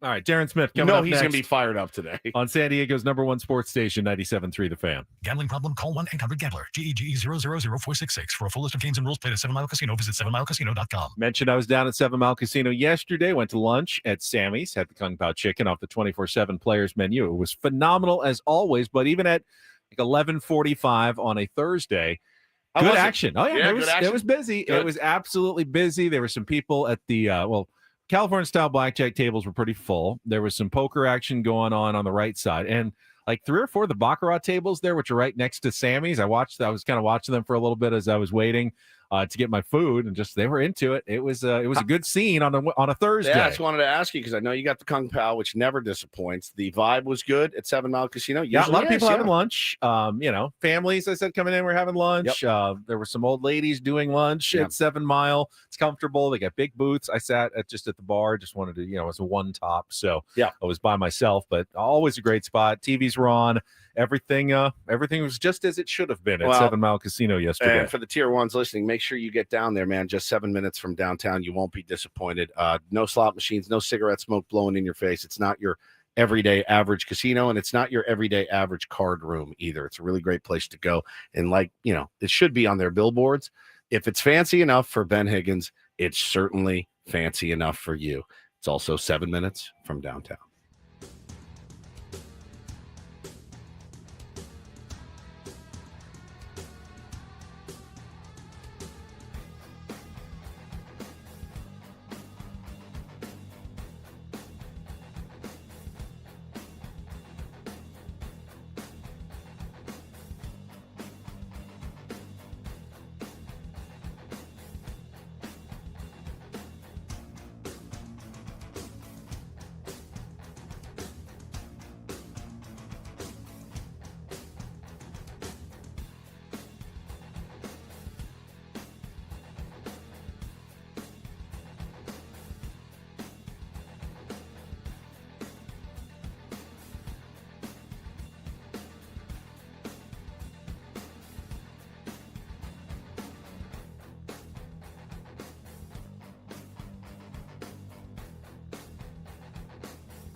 Okay, player. This is all yours. This room with this view. This speakeasy with this cocktail. Hey, could you make that too? The spa with this. Ah. And this pool on this roof. This is all for you. The all-new Hamul Casino Resort. Now open.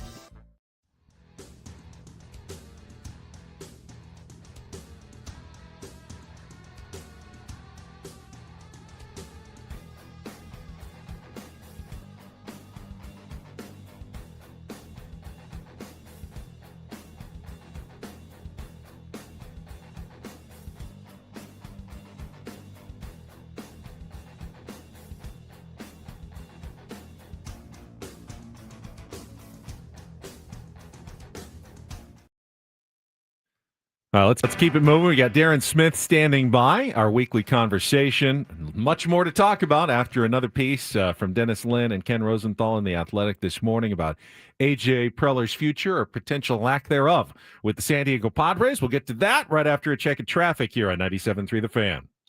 From the 855 Get Ross Traffic Center, protecting San Diego after accidents or injury, here's Kelly Danick.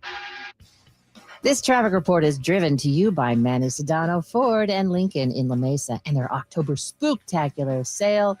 I don't want to jinx anything, but the roads are actually looking pretty good in the way of no incidents or accidents. Just seeing some of that usual slowing in the usual spots. Whoops, there is a stall vehicle reported on southbound 5 just past Sassafras. It's in the center divide, fortunately not really causing much slowing. Just be aware of it. Your next electric ride is waiting at Sedano Ford in La Mesa for the October Spooktacular savings. Imagine the all-electric 2025 Ford Mach-E Select for just $341 a month and only $1 down. For more details about these offers, go to SedanoFord.com or SedanoLincoln.com. I'm Kelly Danick with Ben and Wood, San Diego's #1 sports station, 97.3 The Fan. And joining us right now on our David P. Shapiro fan hotline, Darren Smith is with us. And as much as the Padres would like to tell us, nothing to see here, move on, everything's fine. It seems very clear, Darren, that that's not really the case. Not everything is fine in the front office with the San Diego Padres, and probably hasn't been in a very long time. Whatever are we talking about? Good morning. Good morning, buddy. Yeah, it's just it's another Padre offseason, isn't it? It is. So, yeah, I mean, it's a good thing that we're all sort of conditioned for this kind of thing. Yeah, it's just an interesting look. You know, I think I read a little bit of that Dennis Lin piece this morning. I presume that's what we're chatting about. And well, that's the first. The first thing. yeah. I think it's I mean, I think the thing that stands out to me is just how things have operated here. And Dennis talks about how when AJ Preller was promoted from general manager to president of baseball operations, Eric Rupner was promoted from head of business to CEO. That was done simultaneously.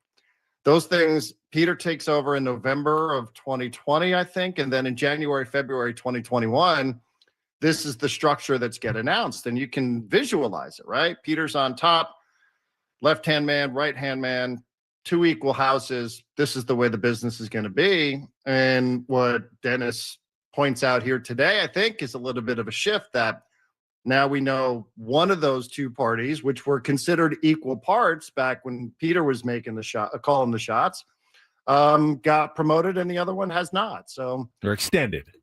Yeah, right, extended. So, right, they were promoted and extended back in 2021. Now one of them has been extended and maybe promoted a little bit because there was that detail about a piece of ownership. So yeah. I mean, I think it's interesting, and I think it just lends itself to questions and also explains a little bit that things have evolved and things have changed here, which we all knew. I don't know if you heard the show yesterday at all, Darren, but at the end of the show, we were teasing your appearance today. And I said, I've watched a couple of Darren's clips about the Mike Schilt situation. And I said, I think for the first time in my life, having listened to Darren since I moved here 15 years ago, I said, I don't know where he stands. I feel like he's just pissed, and which I totally understand because I'm kind of in the same boat. I go, I can't quite drill down, not on your point, but like where are you standing? And I went back and read our text, and I go, I can't discern. Like, was he expecting this, or like, no, it was more like we knew what we were getting into with Mike. Where did you kind of stand on that? Like I think you believe what happened, but Right. where did you kind of fall on that? Because I couldn't quite pinpoint it really for the first time since I've known you. Yeah. It was like you were just maybe mad. Like you were just mad. Like Mike Schultz just a jerk. Like we heard this, and I just couldn't discern where you were. Yeah, it was kind of like, has anybody ever listened to him on Ben and Woods? Like, has anybody watched Mike Schultz operate in a post-game press conference setting? Is it and I don't want to come across like I'm knocking the reporting, because I think the reporting was very good. I read through the AC piece many times. I mean, you're right. I do find myself kind of all over the place as it relates to Mike Schultz, because I read through it all, and I thought, yeah, that checks out. That sort of checks out with how Mike Schultz presented himself and the things that were being said about Mike Schultz. So, is that what you have to do to win 90 games? No, I don't think so. You just talked to Skip Schumacher the other day. I don't think that's the way Skip Schumacher goes about his business, but that's the way Mike Schultz went about his business. And I don't know that it was a huge secret. That was just a trade-off that the organization was willing to make, because this is a coach who, if you give him 162 games to manage, he will win 90 games. He's done it all 4 times that he's managed through a 162 game season. So, I think you're right, because I don't think it is like as black and white as, is he a good guy or is he a dickhead? Is he, it's like, well, you're going to put up with a certain level of how he operates, because you do get results. And I think even some of the coaches who were quoted or referenced in the story admitted as much. Like, we were better because of him, but we hated him at the end of the day. And that just felt like a trade-off that people were willing to make for a short amount of time. So I don't care about him, I think, is the ultimate point. Like, I don't care about Mike Schultz. I don't care ever to talk about him again. I don't know also what the conclusion I'm supposed to draw from that piece is. Is that why they lost in the playoffs? I don't think so. See, It's such an easy story if they won 70 games each in the last 2 seasons. 100%. And the reason why they're not successful is because Mike Schultz not a good people person with his staff, and no one wanted to play hard for him. And that it's done. It's easy. It's such a hard story because all these things about Mike Schultz are true. He's difficult. It's, you can tell it. It's obvious, as you said. But he wins, and that's what you want as fans. That's what you want as an organization, which is why this is such a hard story to really take a strong opinion on either way. Right. I mean, I think that's really well said, and I think people, there are lots of people who are difficult to work with in life. Lindsay, I heard you talking about Ben's one of them. how demanding you could be, and it really resonated, because there were times where I'm sure I was an a-hole to the people that worked on the show, because, it was my name on the show. Yeah. And, if I didn't feel like the energy was right, like I didn't, and if something isn't going right, who's everybody going to blame? They're not going to go blame the assistant hitting coach. They're not going to blame the fielding coordinator. They're going to blame Mike Schultz. Now, again, I don't think you have to operate that way. Skip Schumacher doesn't have to operate that way, but maybe Mike Schultz felt like he did. Yeah. And again, and I also think this is not a big surprise that this is the kind of person that he had been. But the other side of it is like, well, would that story have come out if he was still here?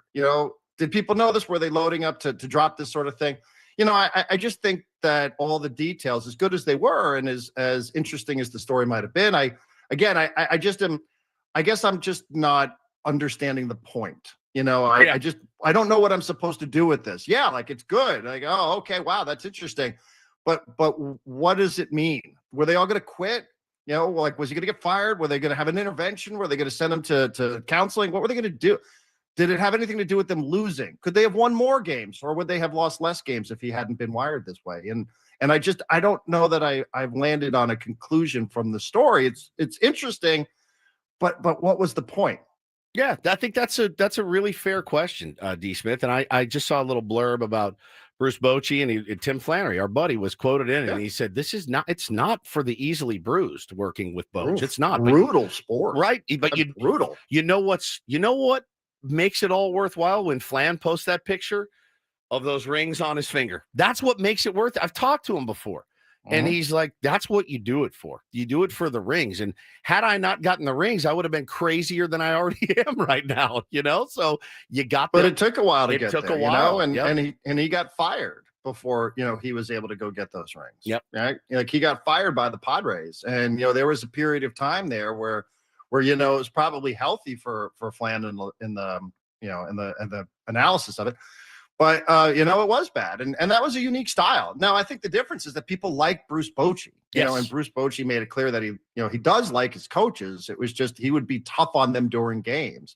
And if Ryan Klesko ran through a stop sign, this is probably the clip that you saw, he wouldn't go yell at Ryan Klesko. He'd yell at Flannery. Yes. Yeah. Oh, yeah. Because he thought maybe players seeing their coaches get in trouble would have an impact on them. I don't know. Maybe players are different today. Maybe they don't care about that stuff. But he thought maybe that would make the players better, instead of them just shutting down. It's like, oh man, I feel bad. I just got this guy yelled at. Yeah, in front of just the whole got him in clubhouse, trouble. Yeah. Yeah, but Bochy also had another side where he would take his coaches out. They go to dinner, they go drink wine, they go do all sorts of stuff. They go fishing in the offseason. Yeah. So, he was much more likable. I've never met anybody that liked Mike Schell, but I'm sure they exist somewhere. I just don't know where they are. Darren, big game tomorrow, last regular season game for SDFC going up to Portland. Run.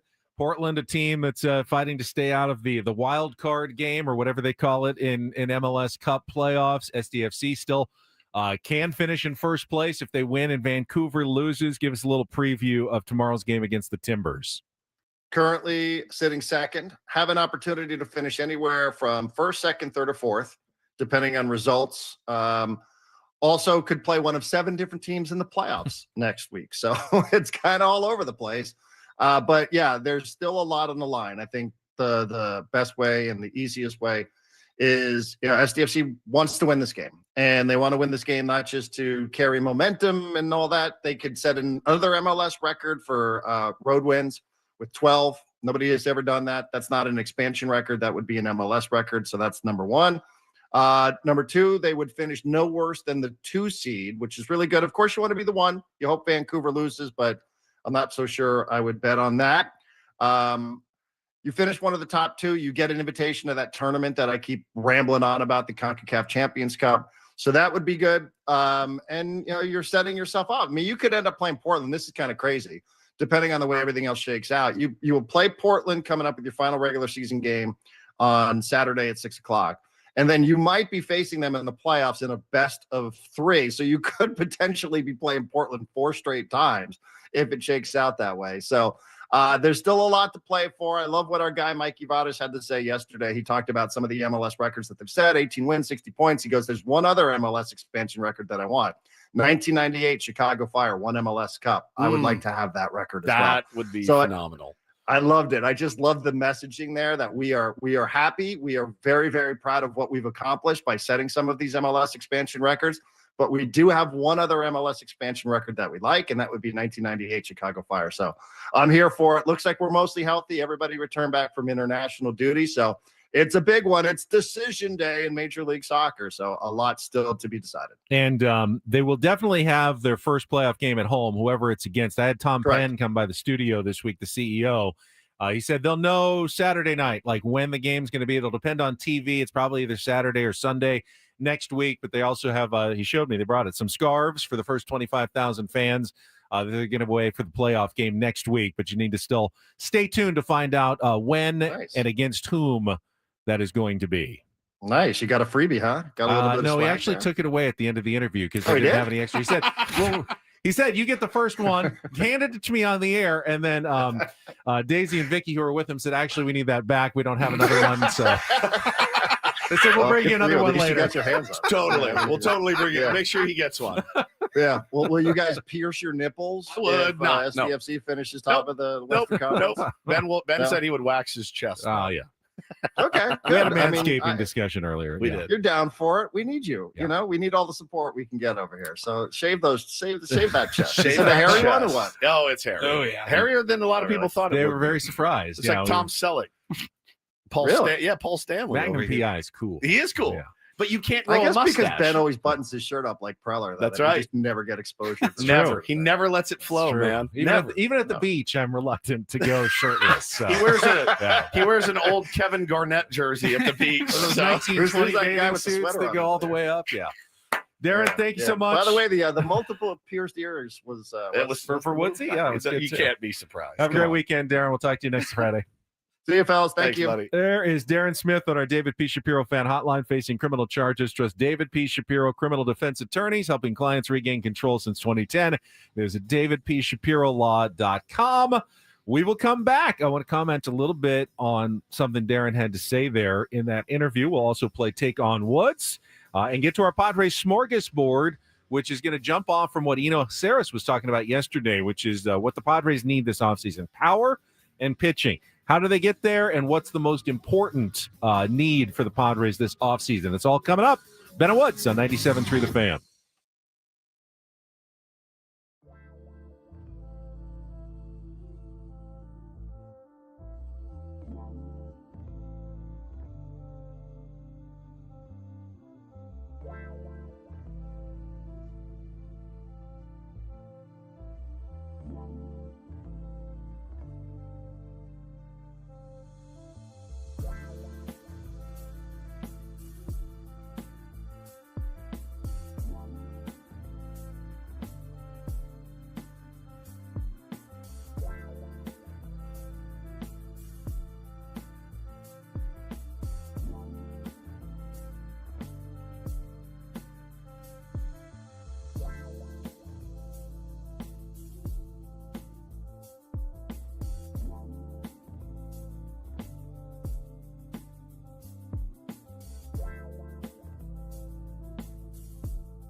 We are halfway home on a Friday. Ben and Woods, 97.3, The Fan. Lovely to be with you this morning and talking about all things, Padres baseball. And never a dull moment, as we've said every single day this week. Absolutely something that we have said every single show of the week. I'm Woodsy. Paul Reindl is the executive producer, and Ben Higgins, friendly neighborhood sports anchor. Admire you very much because you do a lot of the heavy lifting on the program. And when you're gone, I have to do the heavy lifting, but I usually end up dropping most of the heavy lifting. It doesn't usually get done. I fumble through I always forget when traffic is. Those are the things I'm not good at. You're very good at the mechanics of the radio, and you're very funny and engaging as well. So I appreciate that about you. I was noticing, though, and we love all of our sponsors so much. Couldn't do it without you. But the new 97.3 The Fan hotline. The David P. Shapiro fan hotline. Right. Yeah. I told Dave, he said, I think that's like the best sponsorship on the station. Yeah. The hotline's great. Like every hour, every time we have a guest, Yeah. get to mention his law practice every single time. We like David quite a bit. And I said, good job on sponsoring that. Absolutely. Yeah. The tagline is, and I've watched you fumble through it a little bit from time to time. Getting used to it. It takes a minute. It's fairly new. Right. And I think you read it again. David P. Shapiro fan hotline. Facing criminal charges, trust David P. Shapiro criminal defense attorneys, helping clients regain control since 2010. Visit davidpshapirolaw.com. It's a mouthful. Yeah. And I was thinking about it too. Like so is there a way there's probably not a way to shorten it, right? I mean, I could say, hey, visit the DPS fan hotline, but I don't know that gets the DP hotline, the message across the way he wants to. The DP hotline might be a different number. DPS. Oh, David P. Shapiro. David P. Shapiro. DPS. The DPS hotline. Fan hotline. It's different, but so is there another way? Like could you just do? I mean, the copy is what the copy is. Copy is what the copy is. But I was like, I don't know. I just feel bad for him that he always has to. He's like kind of stumbles through it. And then David got mad at him after the first one. I messed up the first read. one. Yeah, and David was listening. He texted me. I said, sorry. He texted you and said, figure it out. Yeah. Clean it up. Be better.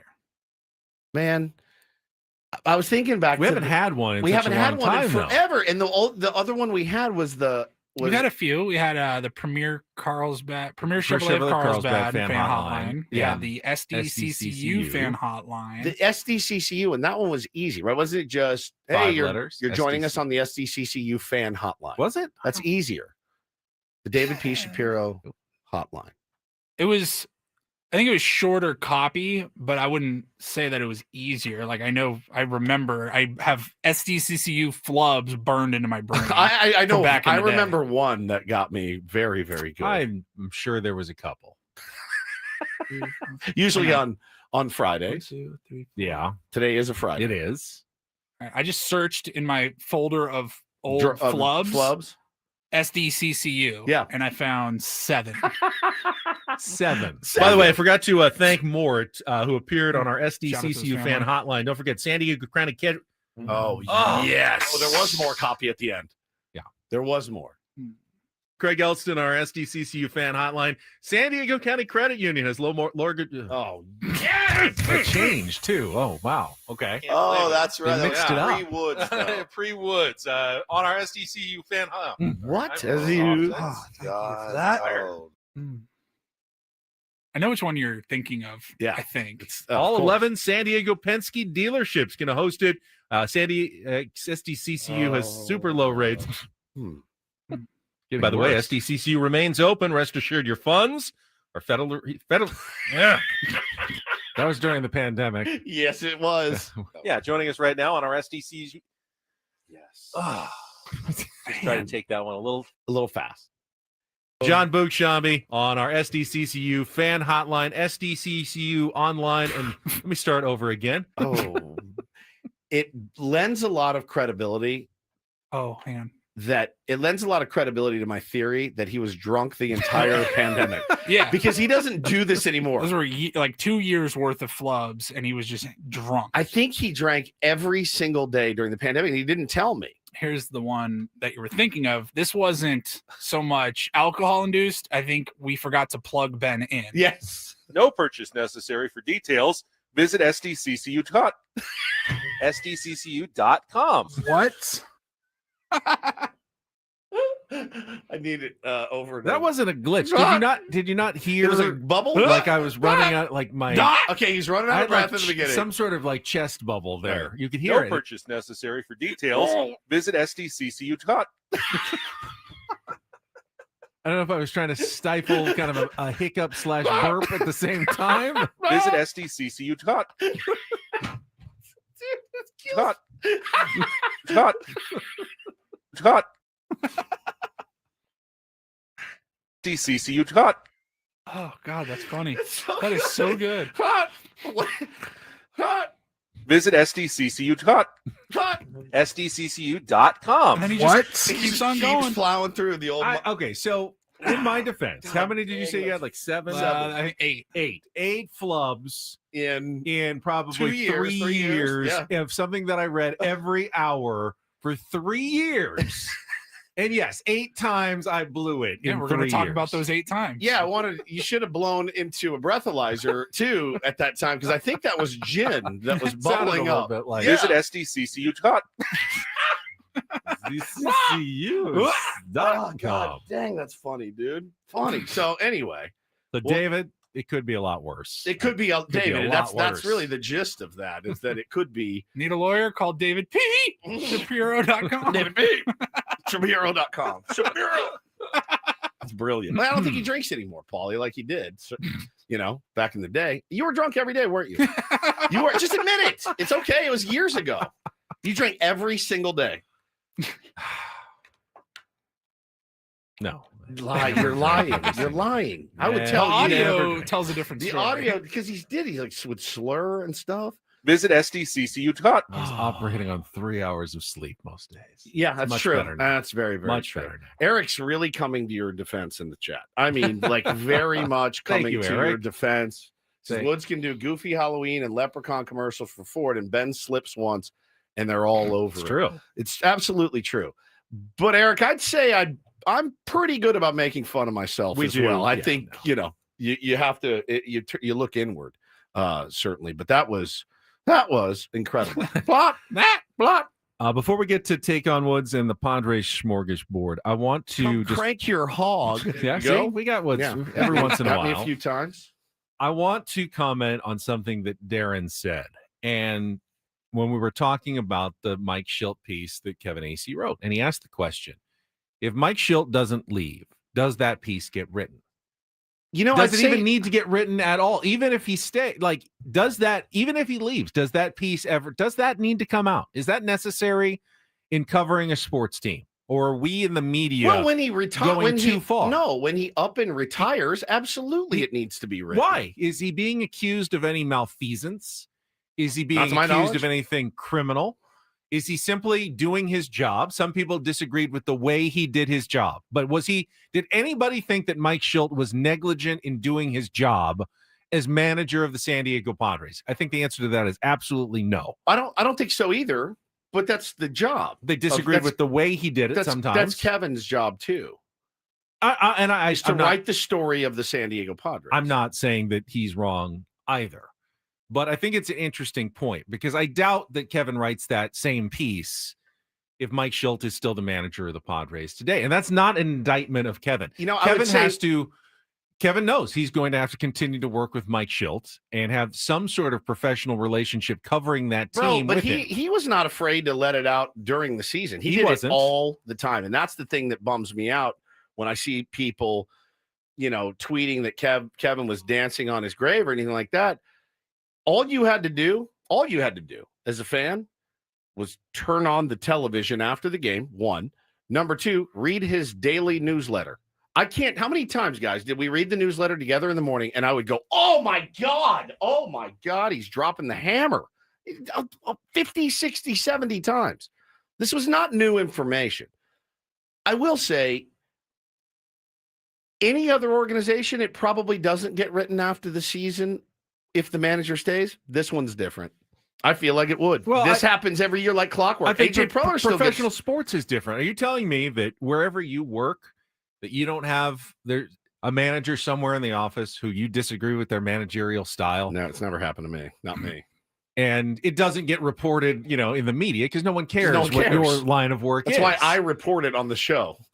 But because it's baseball and because everyone wants to know everything that's going on with their team, it's a very public facing business. This stuff is fair game in the world of baseball. And Mike Schilt really should know that stuff is going to get out. That's not some secret that's not going to be told by people that you worked with. If you are stepping on people in ways that they don't like, it will always get out. And I think it would get out in other organizations as well. I mean, it wasn't a secret in St. Louis what was going on either. It was not. I mean, I think, again, I think Kevin's just doing his job. I really do. And I think, would I be lying if I said there wasn't some sort of satisfaction that he got from it? Yeah, I'd be lying to you if I said that he wasn't personally satisfied by that. But so do you view this as the typical? We've talked about it every time somebody leaves town and San Diego craps all over them on the way out. Do you view this Mike Schilt stuff as part of that? Because I think we as a fan base are respecting what he did. He won 100%. That's what makes it so. He was successful. That's what makes it so interesting. Wasn't even that good, anyways. Right. Like, team sucked, anyways, while he was here. I remember. Good riddance, he's gone. I remember defending Bob Melvin. After 23, even after 23, right? Like I put it mostly on the players at that point. But then, then stuff comes out. That Bob's like, yeah, I was gazing wistfully at the dugout across the way. And I'm like, wait. You had a job to do here. So that pissed me off. I feel like Kevin's job and our job are not that dissimilar. No, they're not. We're not down there every day, though. We're not down there every day. But his job is to do two things. He is to cover the San Diego Padres honestly and fairly. He can't make things up. He has to report things that he's actually hearing from people in the organization. He has to be an ethical journalist. I believe that he is. He did not make up sources or quotes. These were things that were told to him. I have no doubt that all of this is true. The other part of his job is he's selling newspapers or subscriptions online or whatever. Interesting things that people want to read. Correct. And people want to read this. There's no doubt that people want to read this. In that sense, I feel like we're the same way. We cover the San Diego Padres. We talk about them, and I feel a very strong obligation to always talk about them honestly. I don't make things up about the San Diego Padres. Even if I thought it was interesting and would drive ratings, which is my other job, is to do compelling radio and be interesting and get you to listen to this program. I'm not going to do it by lying. Right. Other radio hosts have had no problem doing Zero that. problem. Still don't. They think, hey, I don't know if this is true or not, but I know this will be interesting and it will get people to listen. So I'm going to say it. We don't do that, S. I will not do that. Woods will not do that. Paul will never do that. We will never make things up because we think it would be interesting. We've had opportunities and you're like, you hear something, you're like, man, I have not heard anybody else run with that story. And you want to like triple confirm it because it's your ass if it's not true or if it doesn't shake out that way or whatever. But like we've had those conversations many times. And I don't not, want to say take the high road, but we haven't done it. You're at a crossroads and we're going left and we could have gone right. That's why I feel like it's similar. And I think Kevin did his job writing that story. I do too. No more, no less. That's it. That was his job. He did it. Will there be, if AJ leaves, will there be a similar piece? Maybe. I bet there's some people in the organization that I feel like they've already been written. I feel like they're written about him every single offseason. Every single offseason, you can set your watch to it. Something about AJ Preller, the ownership, whatever. It happens every year that we've been here, certainly. So, look, it feels a little dysfunctional right now, which it always does when things like this happen. How do you get it together? How do you move forward? How do you right the ship? How do you put together a roster? Who's going to be the person that does it? These are all the questions for the offseason. How do you move past this? How do you move forward? Remember, none of this is new. And somehow every year they've managed to put a competitive, usually winning team on the field. Because that's also their job, is what they're trying to do as well, and bring people to Petco Park, fans into the seats, and they've been wildly successful. And it's just the thing that the article today does to me is I go, oh man, yesterday was about, who would you like to be the skipper? And then today it's going to be like, who's going to be the general manager or the president of baseball operations? Who hires the new manager? If he's gone, who's then going to hire the managers? Is it Eric? Is it John? Is it Eric Katsenda? Who's going to be responsible for hiring the next skipper of the San Diego Padres, right? Like I have to focus on down the road. I can't do anything about Mike Schilt. Mike Schilt's not here anymore. And so how do you move forward? Who's going to be playing, first base for the San Diego Padres next year? Who's going to be in the starting rotation?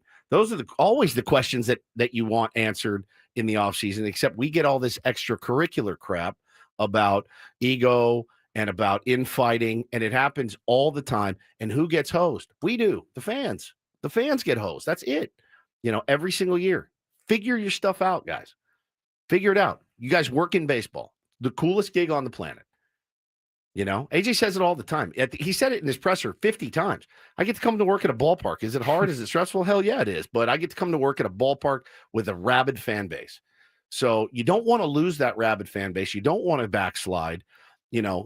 There is some thought as a Padres fan, and I think you're lying to yourself if you say that this isn't the case. Are you now the Utah Jazz in their prime and in their heyday going, what does it even matter?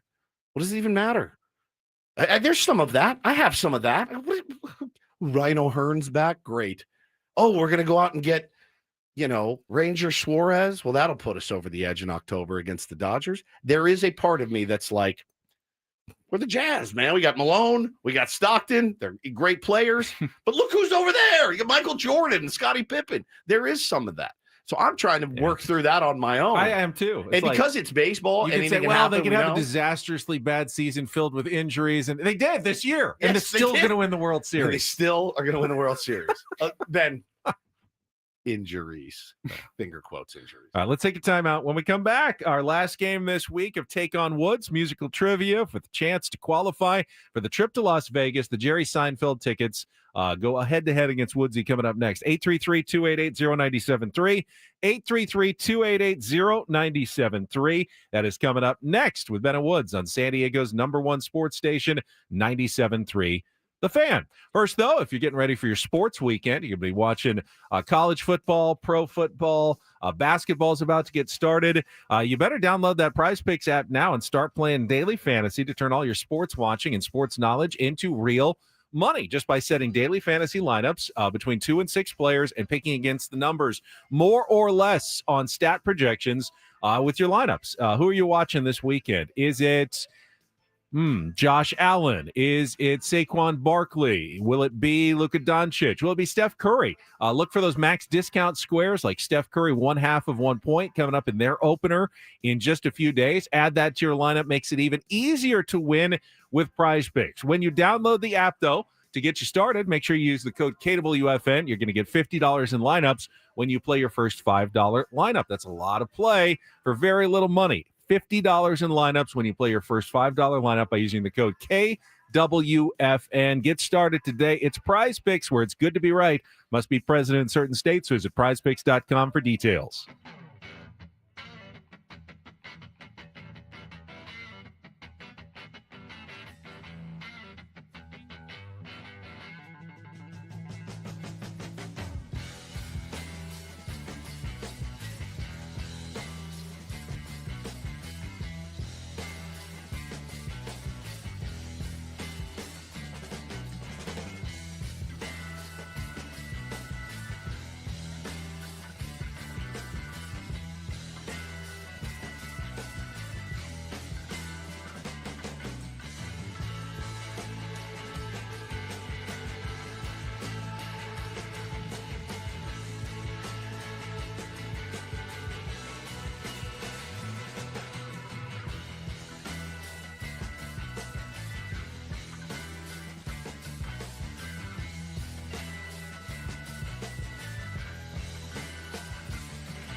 player, this is all yours.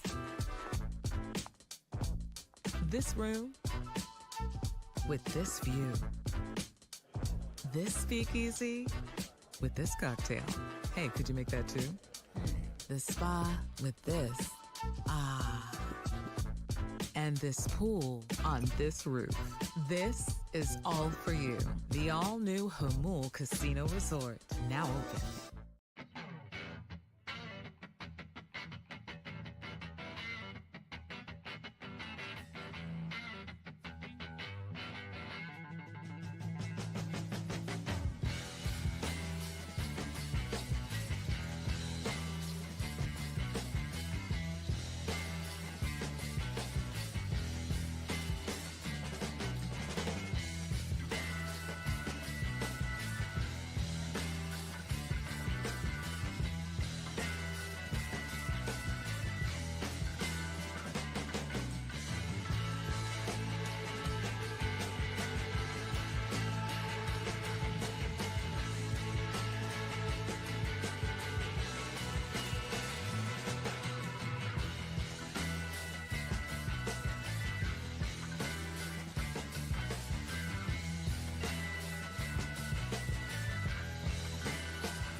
Got a Padres Smörgåsbord coming up in just a couple of minutes. We're going to discuss. It changes the tone, though. The article today changes the tone of it, I think. Not today's Padres Smörgåsbord, does it? Don't you think a little bit? I don't. So much is up in the air, but I don't think we'll it has see. anything to do with the Padres' needs or the Padres' needs. Whether AJ Preller is the guy making the decision or they hire you as the next general manager, you're going to need to find some power and some starting pitching. We talked about that with Eno Saris yesterday.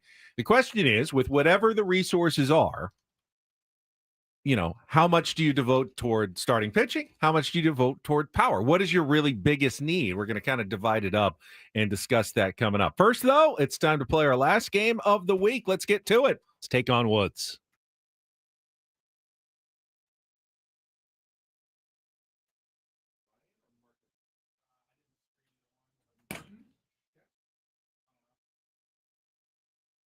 Take on Woods, brought to you by Bail Arms, security and fire alarms for every business. We got you. And let's see, is this, it says Martin on my screen. Marty, are you there?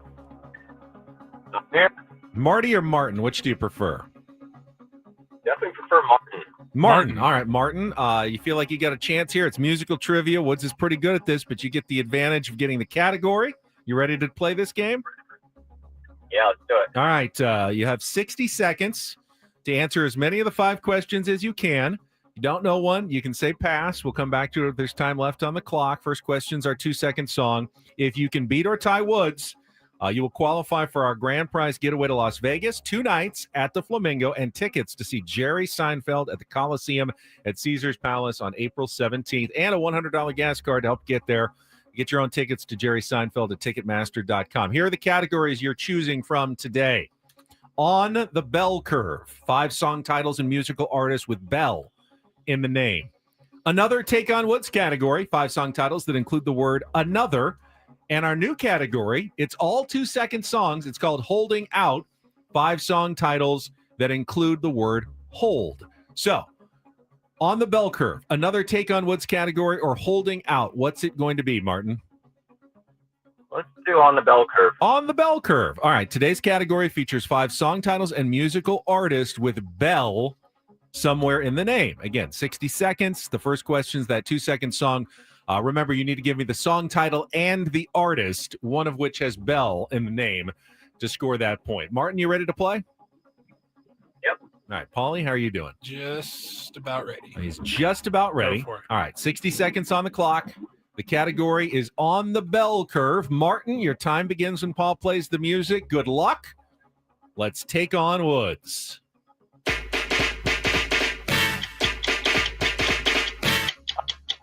Poison, Bell Biv DeVoe. Correct. July 25th, 1998 was the first time which AC/DC song played as Trevor Hoffman emerged from the Qualcomm Stadium bullpen.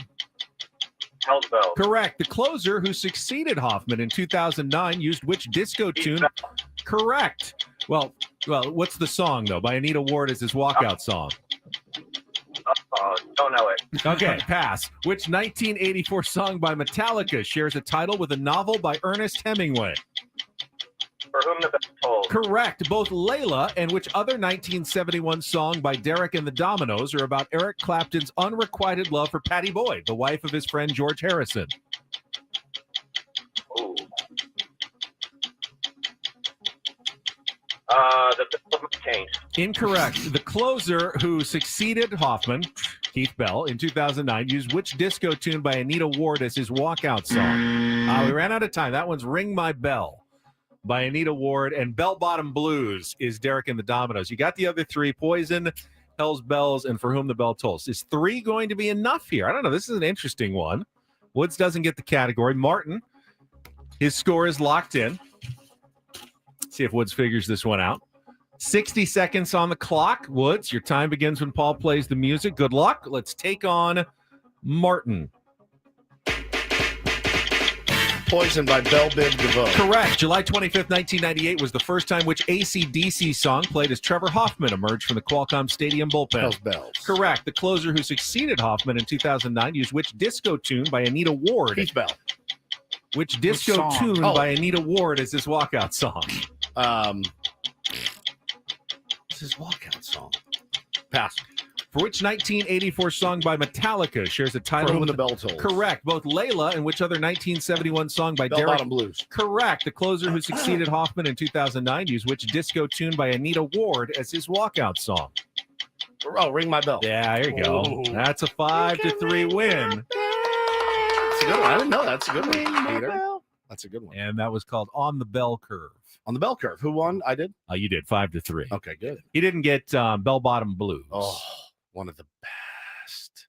It's crazy. Eric Clapton wrote 2 songs about loving another man's wife. Yes. Yeah. Patty Harrison. You have trained Yeah. the listening audience. Martin, our contestant there, he said Bell Bottom Taint because he didn't know. But he got Bell Bottom Or something. Yeah, they kind of broke up. See, he used some taint in the Some answer, taint just in like the you end. do as well. Same you them don't know saying it, so. they use some taint. Just I need it.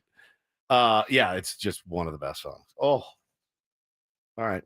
That's a dub. All right. Dub to end the week. We'll have some new categories and some new games coming up next week. Right now, though, take a time out. When we come back, our Padres Smörgåsbord discussion on power versus pitching in the offseason for your San Diego Padres.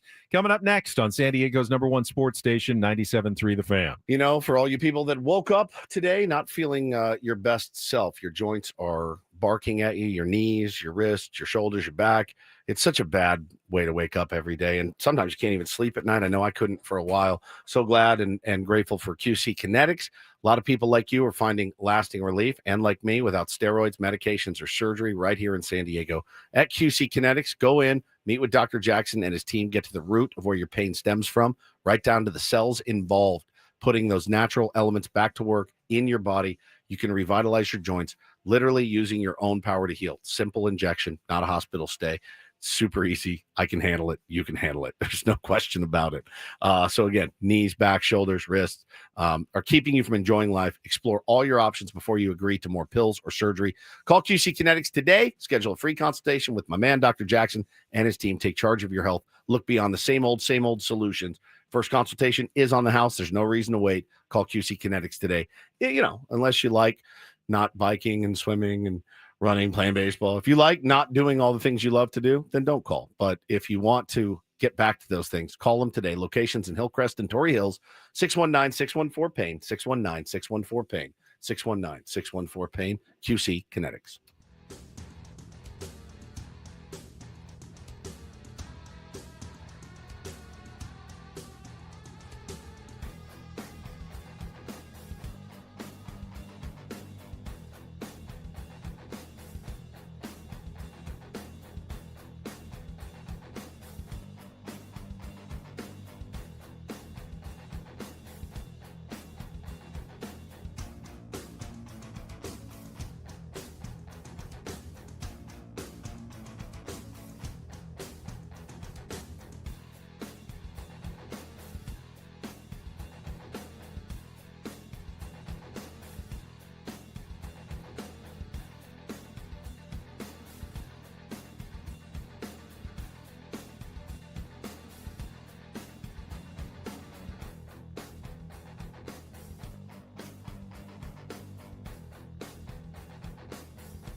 Hey player, this is all yours.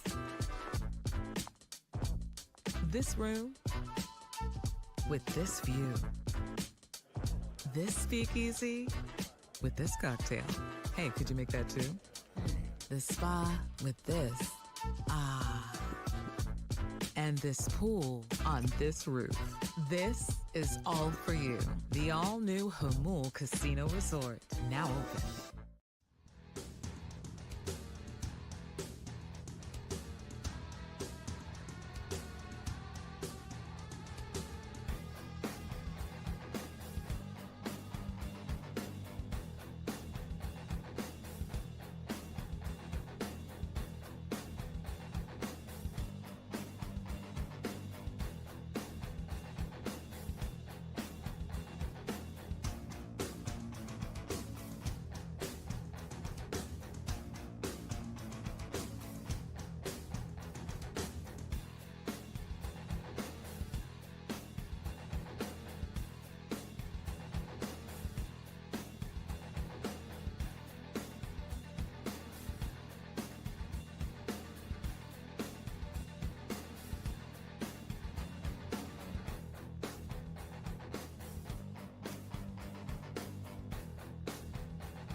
Justin in our chat says the Dodgers are playing out my worst nightmares this postseason.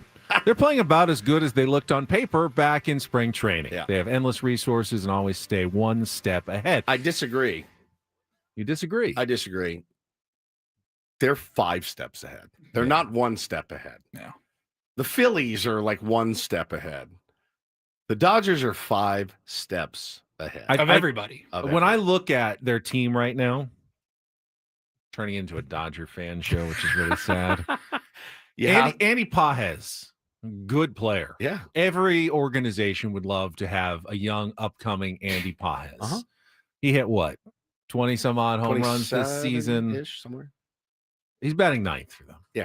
He's their 9 hitter. Every other team in baseball He's is your 3-hole. is looking for 272 some, average, 27 home runs, 86 RBIs. Yeah. Every other team is looking for someone to hide in the 9-hole. Like good defensive player, doesn't hit a lick. We'll bat him 9th. He's got Mason a little McCoy. speed. We'll put him 9th.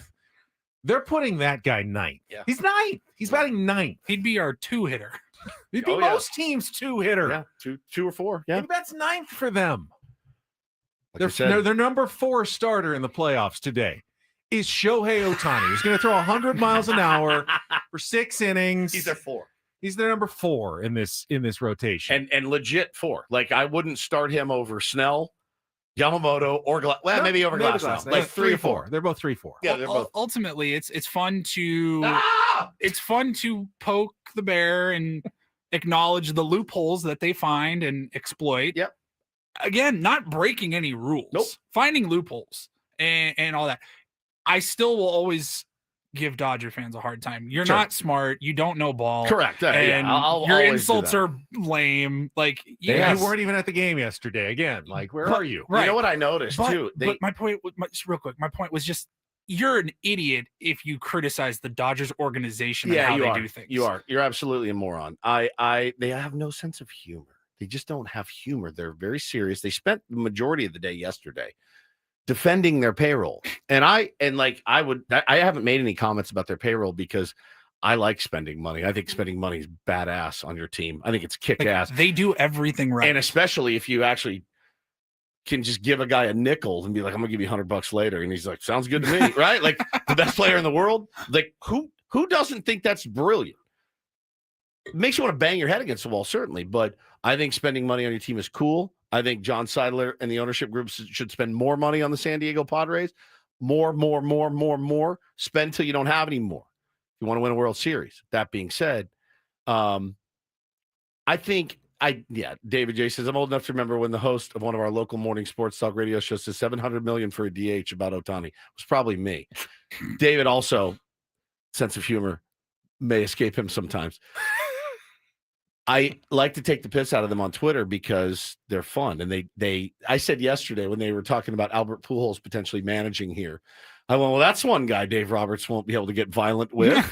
And they're like, well, no, because he actually respects the Dodgers and the Dodgers respect him. I'm like, dummy, it's because he's 3 times Dave Roberts' size. That's what my point is. All right. They don't have a lot of sense of humor. Now, all that being true, next year, the Dodgers will probably do the same thing, and they will load manage, and they will not, they'll save their pitching. So they will be somewhat vulnerable again in the regular season, as they were this year when the Padres finished, 3 games behind the Dodgers in the standings, correct? Yeah.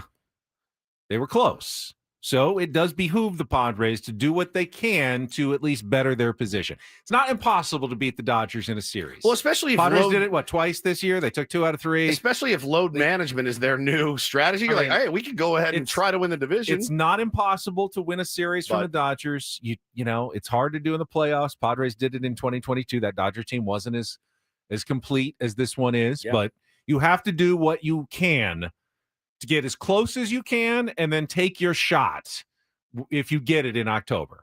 So how are they going to do that, and how are they going to try to close the gap at all a little bit in this offseason? We'll talk about that in our Padres Smörgåsbord right after traffic here on 97.3 The Fan.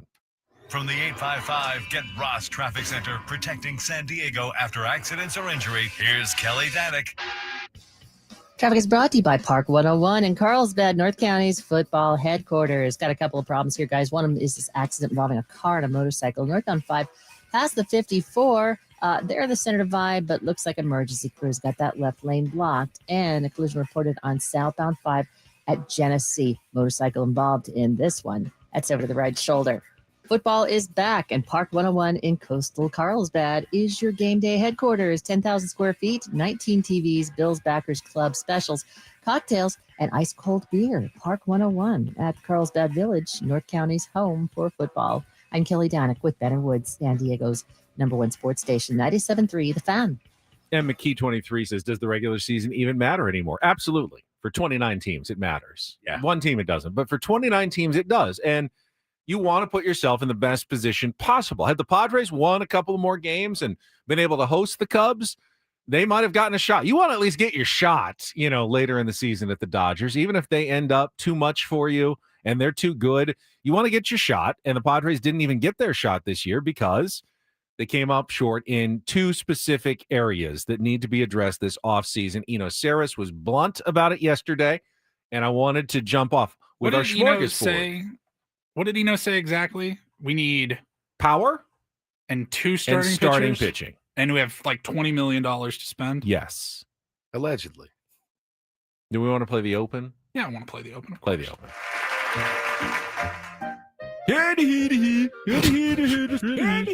Padres Smörgåsbord.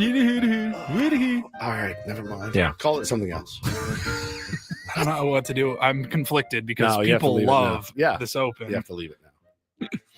All right, so we know that the Padres will have limited resources, as they always do, as every team, but one does, to address the needs in the offseason. Said it might be $20 million. It might be more. We don't know. Those are decisions that are made behind closed doors. But whatever that is, what percentage, do you want to go mostly all in on pitching, mostly all in on power, split it right down the middle?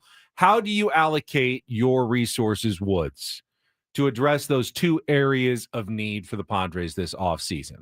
18th in runs scored, 28th in home runs, 22nd in slug. I think the answer is glaring. Who is it? I have no idea because this ballpark. Not asking who at this point. Okay. We're not talking about who.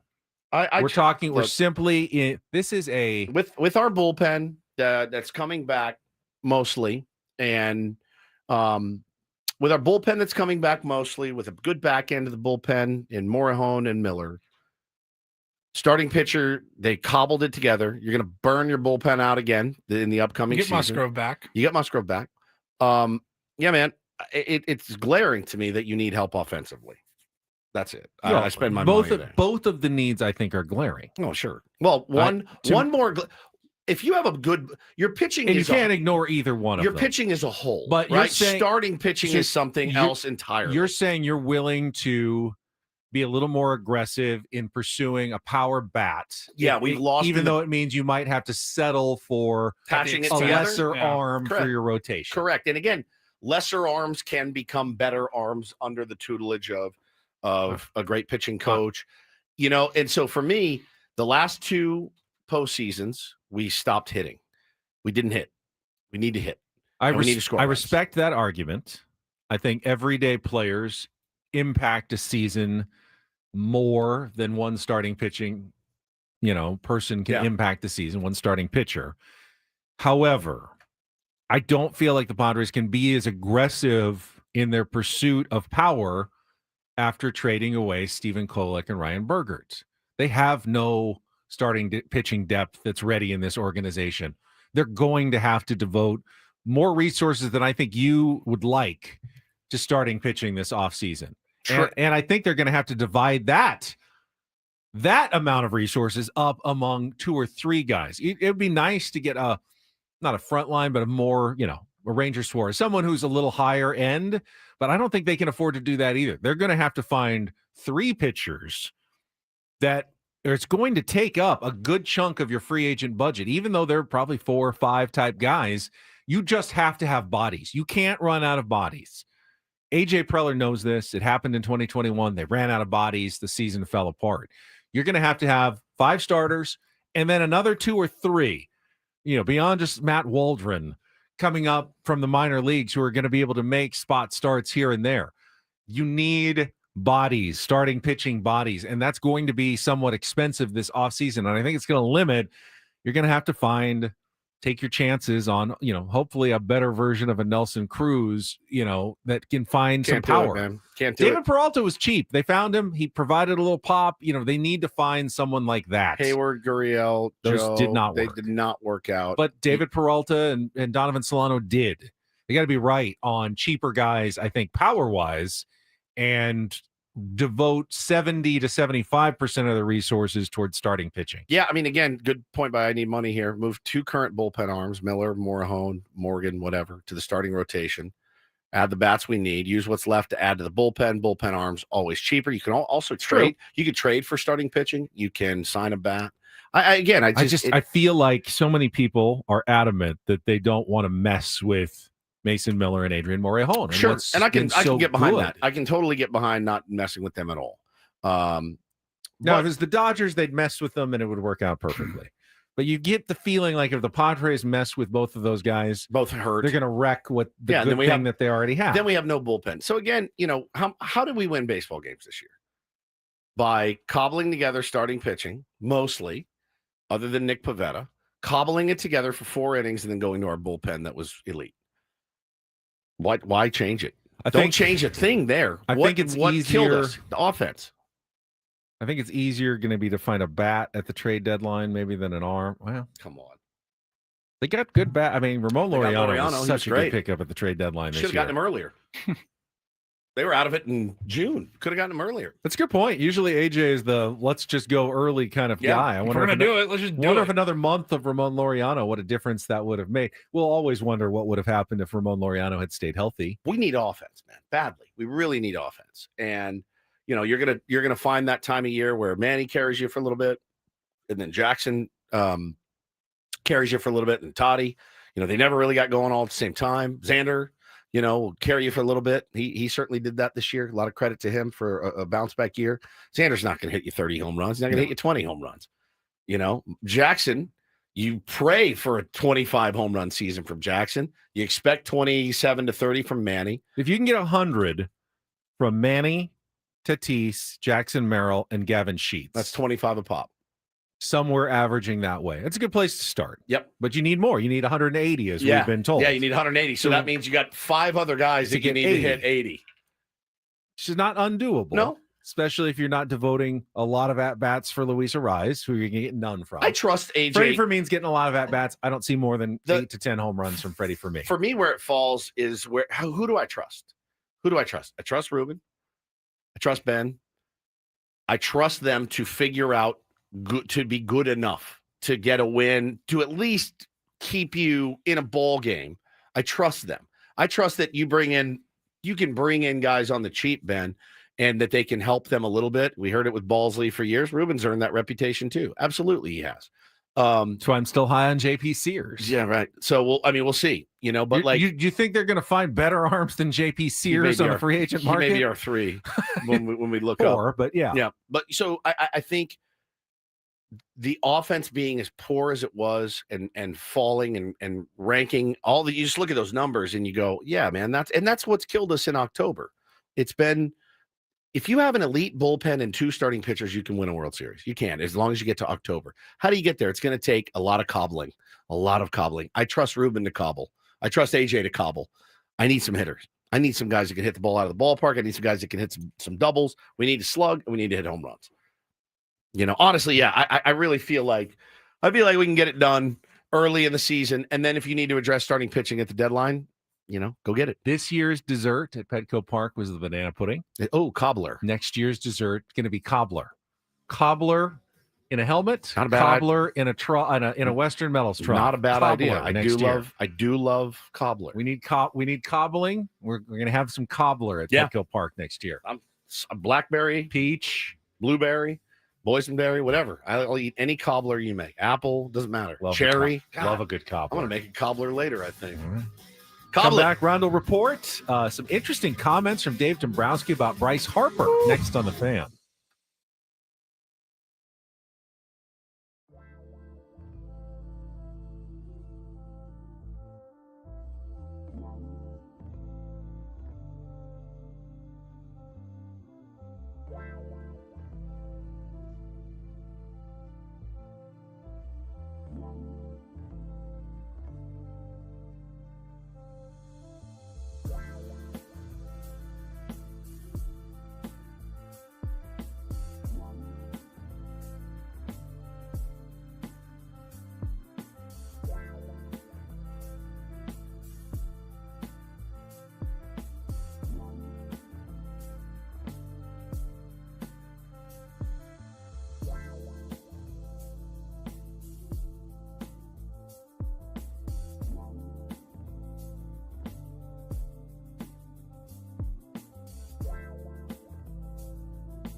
Have a super sexy Saturday Stinkfest schedule. College football coming up here in our final hour. I've got some news that Woods can use for sure.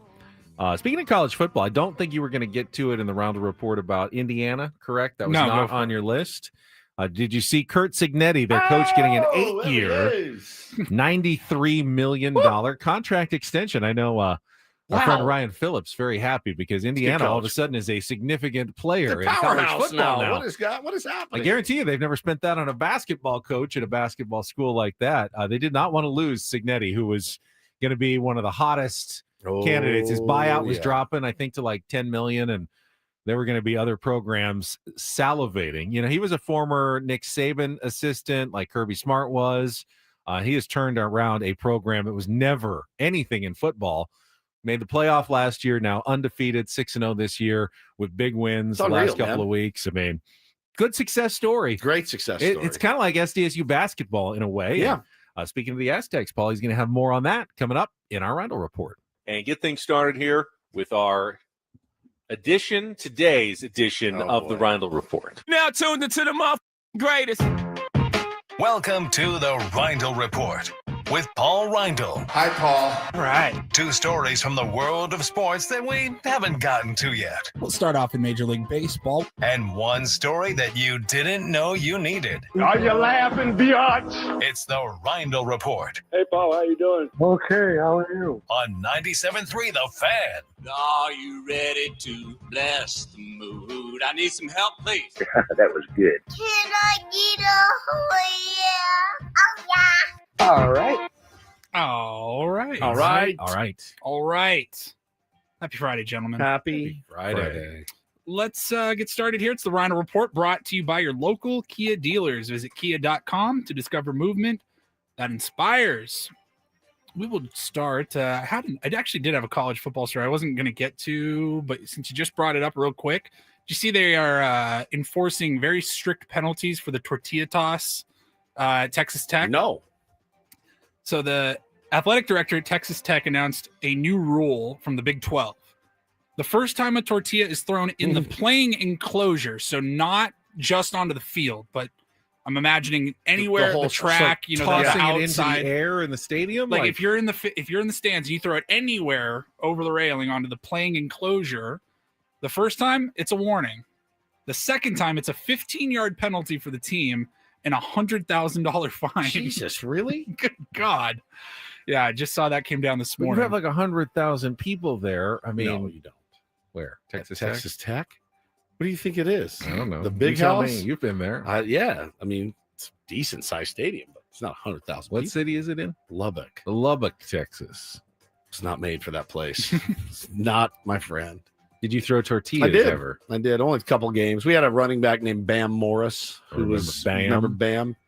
He one time we lived in the same dorm, and I was in the shower, and he put on one of those creepy old man masks. Oh, God. And I was in the shower in the dorm, and he came and put his head over the top while I was in there nude, and he had that old man mask on, and I almost lost control of my bodily functions when I was in there. Big old dude, Bam Morris with the old man mask leaning over the shower. That's terrifying. Yeah, it was Bam Morris pretty scary. in the shower Yeah, with you. not with me. Over It the had a shower. curtain. Right. He came up, rah, and scared me to death. He was the coolest guy. He liked fresh marijuana cigarettes. You could smell it from the room Loose? next. Loose Cannabis? Yeah, as loose as Ganja, Yeah. aka cannabis. He would was very much into it, which All was back in the day. You're talking 1994. Steelers, Yeah, Bears, Steelers, Bears. Yeah. He was great, man. He All right. could. We'll dive into Wow. some Major League Huge. Baseball here. Yeah. Some pretty interesting comments from Dave Dombrowski, Ooh. president for the Philadelphia Phillies, talking about superstar Bryce Harper. And Well, some say Moderate superstar. star. talking about Bryce very good Harper. player, but not superstar player. Average Bryce Joe. Harper. Bryce Harper. So Bryce Harper's coming off a year. His OPS was 844. I'd That kill was for his 844 OPS. Kill. I'd kill someone for that. That was his lowest since 2016. His batting average was the worst it's been since 2019. He's got 6 years left on a 13-year, $330 million deal. Okay. 2-time MVP. We all know Bryce Harper's resume. And Dave Dombrowski said he's still a quality player. He's still an all-star caliber player. He didn't have an elite season like he's had in the past. I guess we can only find out if he becomes elite or if he continues to be good or becomes elite again. Let's see. OPS leaders MLB 25. OPS leaders. I don't think he was trying to completely like insult Bryce Harper, but if you're Harper, you're going, okay. Yeah, same OPS as Mookie Betts, who had a down season. Julio Rodriguez was a little lower than Bryce Harper. He had some, still good players. 3.2 that's postseason WAR player. Everything that Dave Dombrowski said out loud about Bryce Harper. He was like 25th. AJ Preller could say the same thing about Manny Machado. Can he rise to the next level again? I don't know the answer. There's no players in baseball who are more similar statistically, really, than Manny Machado and Bryce Harper. Bryce Harper was 22nd in the big leagues with 844 OPS. Had a better season than Manny OPS wise. Manny still had his 27 bombs, 275 Harper had average. his 27. Yeah. They're always very similar. 95 runs batted in for Manny. 75 for Harper. So he didn't have as many RBI. You're a big RBI guy, so Manny had a better season. But ultimately, Manny, like Dave Dombrowski said, he's an all-star, very good player, but is he elite still? Dave thinks that Bryce Harper can go back to being elite. No, he wonders. Well, he'd like to see it. He doesn't know that it's happening. Do you have the audio? No, I don't have the audio. Oh, there was actual audio, and he essentially said, You can find it if you want. He's like, oh yeah, probably can find it real quick, but yeah, it's they are going to be lined up next to each other forever. Those two, they signed at the same year, similar money, all of that.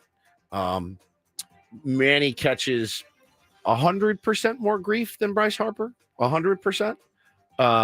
Same number of rings. All I'm seeing every day is, well, the next manager's got to manage this, Manny and Tatis. Same number of rings. Zero. But he wears a Phillies fanatic suit, so that's cool. When he does that, he gets a lot of passes, man. He dogs it. I've seen him dog it. I've watched him dog it. Seen it 100 times. Never seen it in the national media. I don't even like to use that phrase. Yeah, well, dogging it. What they call it. I've seen him Cadillac a ground ball many times. I think they'd call it being smart. Right. Both of them. Right. Manny and Bryce Harper. But I think picking your spots. Pick your spots. You got it? Got the audio. All right, here's Dombrowski. Yeah. I don't think, in Bryce's case, of course, he's still a quality player. He's still an all-star caliber player. He didn't have an elite season like he has had in the past. And I guess we only find out if he becomes elite or he continues to be good. It's challenging. It's not like it's like if you say to me, I look around the league, I'm trying to think Freddie Freeman. It's a really good player, right? He still is a good player. Is he elite like he was before? Probably not to the same extent. And so that's nothing negative. Freddie's a tremendous player. And that's, to me, is Bryce. Can he rise to the next level again? I don't really know that answer. And really, he's the one that will dictate that more than anything else. Freddie Freeman with an 869 OPS, 11th, good for 11th in baseball. That's pretty effing elite, man. I'm sorry. Sending some unnecessary shrapnel around to Freddie Freeman. Pretty elite, dude. Pretty elite for Freddie Freeman. And yeah, it's a challenge. That's what it is. It's all it is. It's a challenge. We did read that you have to sift through a dozen Padres articles this offseason already. But there was that one about AJ when the season ended that Dennis wrote that said he will challenge Manny privately. He won't do it publicly, but he would say, like, hey, you're the 8th best third baseman. That's a better way to do it. It is, I think. Necessarily calling out Bryce Harper in front of the reporters. But see, I think this was a challenge, and I don't think he said anything wrong. I think that was a challenge. It's up to him if he wants to be. But is it a challenge that's trying to make Dave Dombrowski himself look a little better and tougher? Like, hey, I want the fans to know that I'm on top of things. AJ doesn't need to do that. He'll do that privately. But he, like Mike Schilt, I kind of like it. He doesn't say any bad things about his players. You ever hear AJ say a bad thing about one of his players publicly? Never once. Never. I don't think it was bad. I don't think it was bad. I think it was a fair challenge, and I think Bryce Harper heard it and went, "Oh, okay." And we'll see.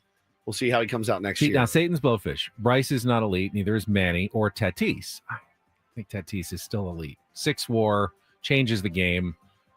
He had a really good season again. Yeah, he's an MVP finalist, top, Hank Aaron Award finalist. That is elite. That's what you're looking for from players. Now, Tatis has still. We have high expectations. Yeah, you don't. You're He's crazy 7 years expectations. younger. Is there more? Can Tatis do more? Yes, Yes. but what he's doing is elite. I'd like to see even more because I know it's in there. But that was an elite season from Fernando Tatis Jr. And I think Dave Dombrowski would agree as well. C20 Moreno said Phil Jackson won 11 titles using the media in part to challenge and motivate his players. He absolutely did. It's true. He absolutely did. Yeah, he's going to win a platinum glove this year in Tatis. He's an elite player. He didn't have the best offensive season he's capable of. But, there's still a lot of time. He's still a young. Pretty special that he could still have an elite season and not have the power numbers. Yeah. All right. Kind of a weird night because I know myself, people that I went to school with, Aztec alum, everybody very excited for the start of college basketball season. And it happens tonight, actually. Tonight is the scrimmage, the exhibition game, the NIL fundraising exhibition game against visiting UCLA. It's not going to be televised, though. It's going to be hard to follow. It's only an exhibition game, so you don't really put a ton of stock into it. But still awesome. You're always excited for the first time they hit the court, and hosting a good UCLA team that's ducked you in the past, finally getting to get a glimpse of what that would be like to play them here in Viejas Arena in front of fans. So it all gets started tonight, but kind of, sort of, not really. Won't be able to follow it too much. You'll get reports. So here's the box score, and that's about it. I don't believe it's on even like Aztecs.com. I don't think it's streaming anywhere. Yeah, and it's still a preseason game, but I'll tell you what, when I went down there and I talked to Reese Dixon Waters and Miles Bird, they are taking this game pretty seriously. Miles Bird told me, it's a tournament game. You know what? He said, this is a tournament game. Good. They do not, they The want old to, Albert Pujols method. They want to prove something. Now, Brian Dutcher won't treat it as such. He has to play everybody, get minutes for everybody. They're not going to go all out necessarily that way to win. But when those guys are on the floor, this is for the, this is bragging rights in California. Who's the best program in California now? UCLA is ranked 12th in the preseason poll. Aztecs were snubbed a bit. That's just outside the top 25. They will say that ratings don't matter, and they don't. But they also tell you, but we want to show you that you are wrong, and we are the better team in California than UCLA, as they have been for many years. I bet you guys never thought you'd hear me say this.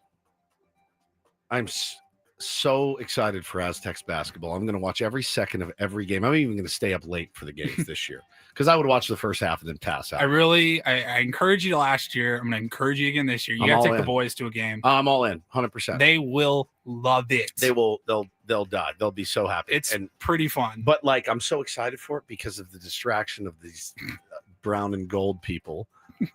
They're driving me crazy. The people that wear the brown and gold. I won't mention any names. Okay, they used to wear mint and pink on Fridays. That's going away. Mm-hmm. But man, such a needed distraction and something to look forward to. Not like where you're looking at it going, they may be good. You're like, these guys are going to be good. How good can they be? I'm not going. I got friends going tonight, and I'll get text messages. I'll see the box score. I'm not going to get super excited. I'm not going to be sitting on the couch, refreshing, waiting for the next Mark Ziegler blurb on the game.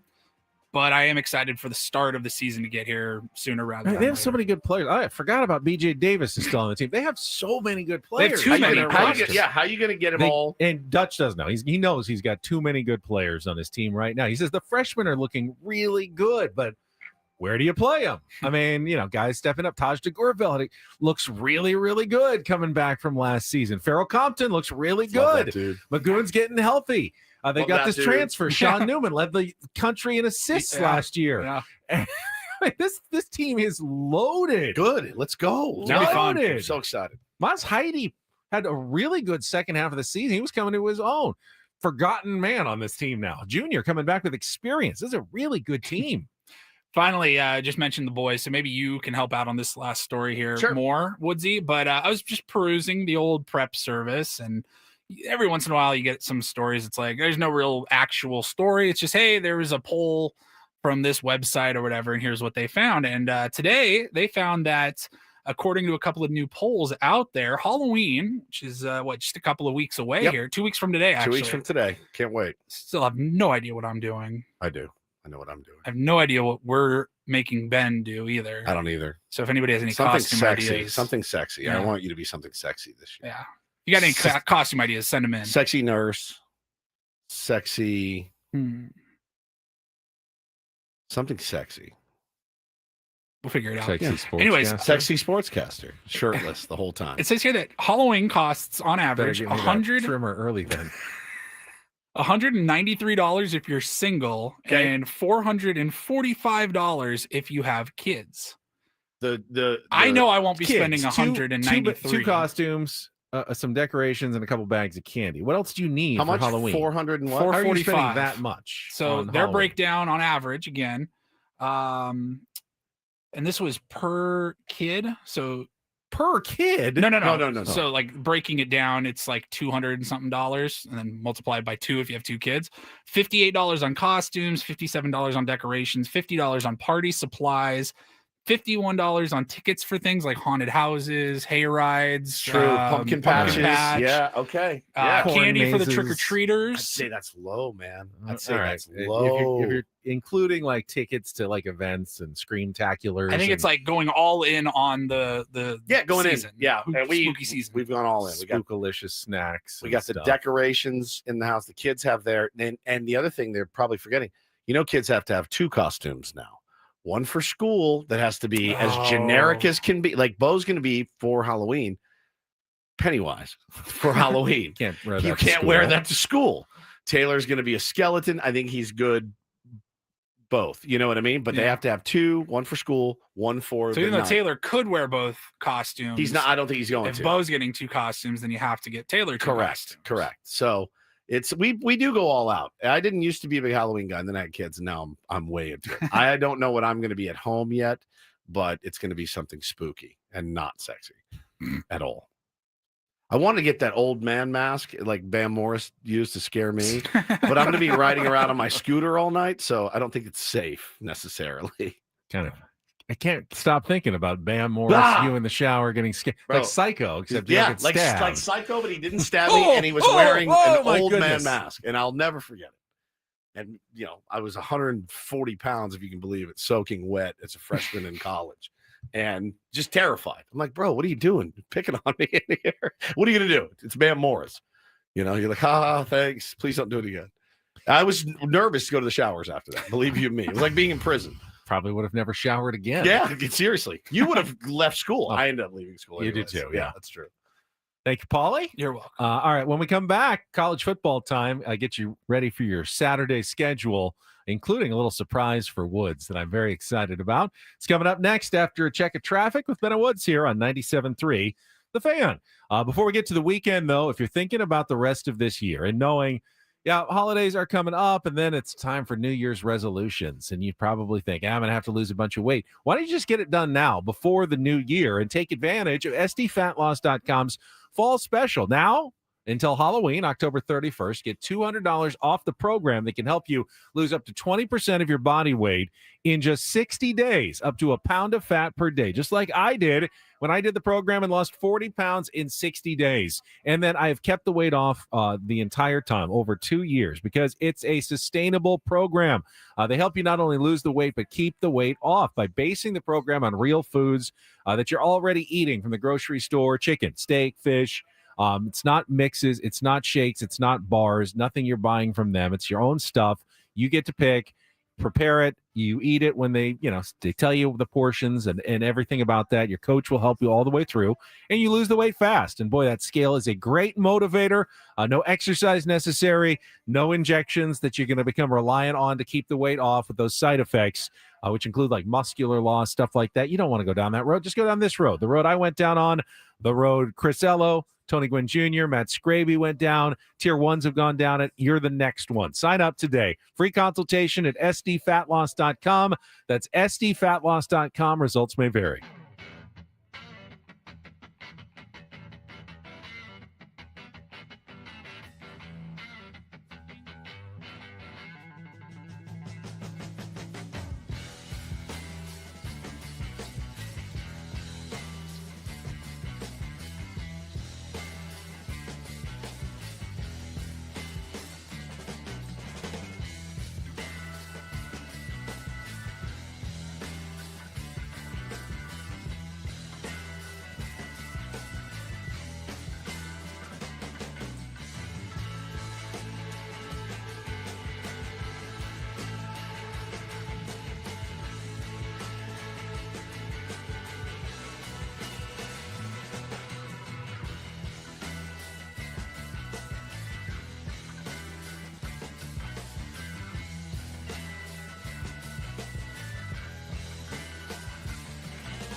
Hey, player, this is all yours. This room with this view. This speakeasy with this cocktail. Hey, could you make that too? The spa with this. Ah. And this pool on this roof. This is all for you. The all-new Hamul Casino Resort, now open.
Got a little surprise for Woods coming up in our sexy Saturday Stinkfish schedule. Super sexy Saturday Stinkfish college football schedule. I do love a good surprise. I know you do. Am I going to be happy or no? not? You're going to be totally unhappy with Oh, this one. all This is an unhappy surprise. It ain't good.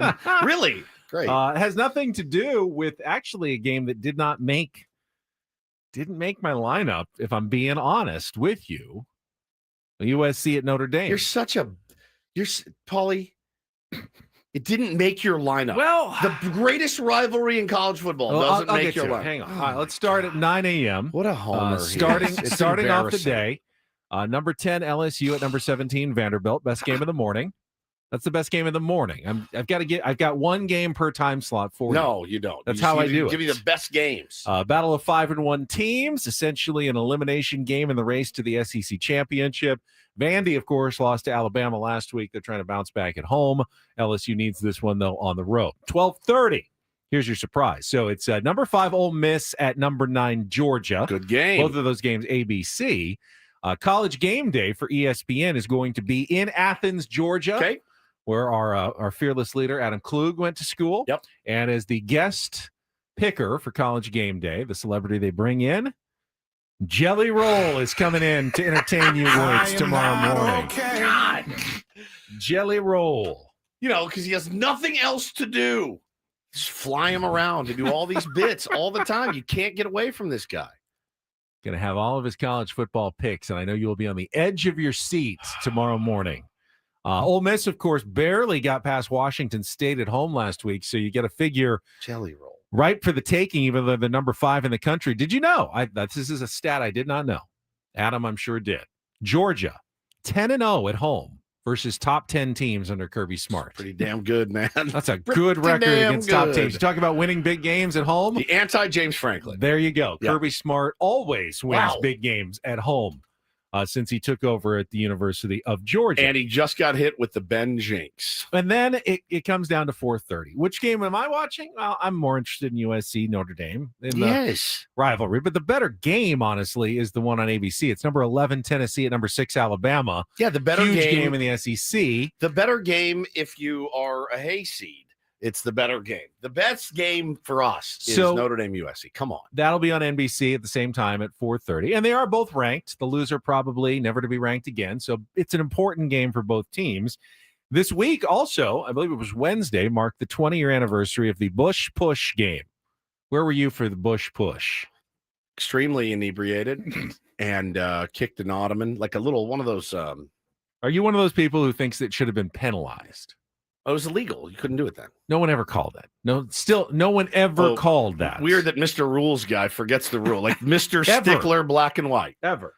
It was they changed the rule actually in 2013. It is now legal to put, It's obviously a huge story with the tush push and what goes on in the NFL. But college football eventually got around to changing the rule and took the word push out of it. Yeah. You're not allowed to pull guys across still anymore, and they will call that occasionally. But they did a story on ESPN this week, and they said in the history of college football, they've never called. I think once it got called where a guy was pushed across the line. They just never. There's no way to really. No, I was just mad. I kicked my ottoman. I had an ottoman. I lived in a really crappy apartment. It was not. I think the walls were made of balsa wood because I kicked this ottoman across the room. And it you can hear your neighbors pretty easily. It slid across the hardwood floor and it hit the wall and it put a hole in the wall. It's like, oh, all right. I didn't think I kicked it that hard.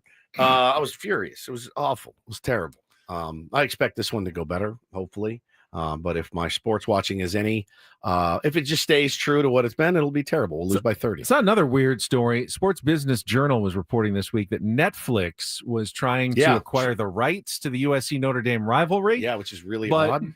All of USC's home games are covered under the Big Ten agreement, and all of Notre Dame's home games are covered under NBC Peacock. How does that so work? I don't know how you just give that steal one away. It's Right. like that's probably what they're paying for a lot is this game every year. So Yeah. they're not going to just give it up.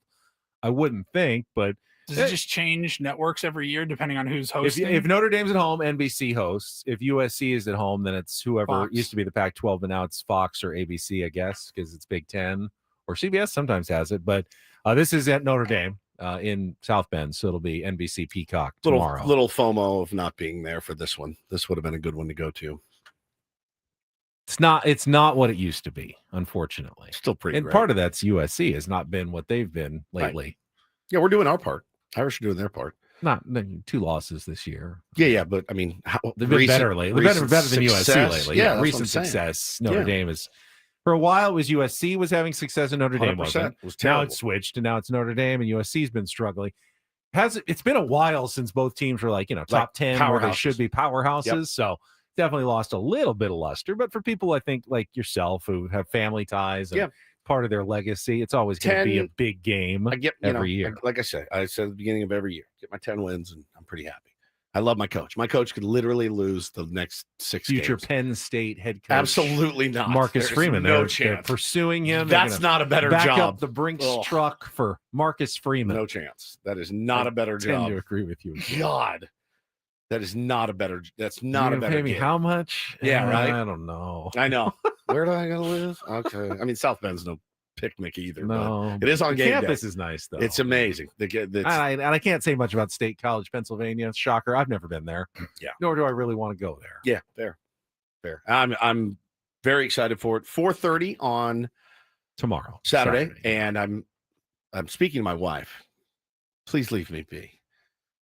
No Aztecs tomorrow. They have a bye. You won't, but I'm begging you, let me watch this game. I've not gotten a chance to watch a bunch, man. A lot of kid sports. So this one I'm free for, allegedly. So I'm at a pumpkin patch or a hayride tomorrow afternoon, I'm sure. There's your Saturday schedule. Love the stink fist. All right, let's take our last time out. When we come back, we do have 2 more, another doubleheader of baseball games. Probably the last day of the year with 2 baseball games. I don't know if that's guaranteed, but I don't see the Dodgers series going the distance necessarily. Drink it in, guys. This is it. I mean, drink it in. I'm assuming this will be the last day of the year with more than one baseball game. So we can take a look at that and more coming up next on San Diego's #1 sports station, 97.3 The Fan. Last thing for us to do this week, though, is to remind everybody that if you do not have your estate documents in order, if you have a family, you could be leaving them in a world of hurt. Well, they're already in a world of hurt because you're gone unexpectedly. And then if you leave them without estate documents, they could be in for a lengthy, complicated, expensive process known as probate court. Yeah, by all accounts, probate court is not something that you want to do. It's very pricey. It's very, it can get pretty contentious too. It's just not something you want to do. So go to trustandwill.com. Use the code radio20. When you check out, you will get 20% off of your trust or will. And they make it so simple for nimrods like myself to just log in, just answer the questions that they ask you. And then you hit submit at the end, and then they send you your documents. You get them notarized, and you're done. I don't consider myself a nimrod. I do. But I do like ease and convenience. Yeah. And I do like when things aren't really, really expensive either. Like a lawyer is really expensive. Yeah. Trust and Will is not a simple process. And again, save 20% off when you use the code radio20 off your trust or your will.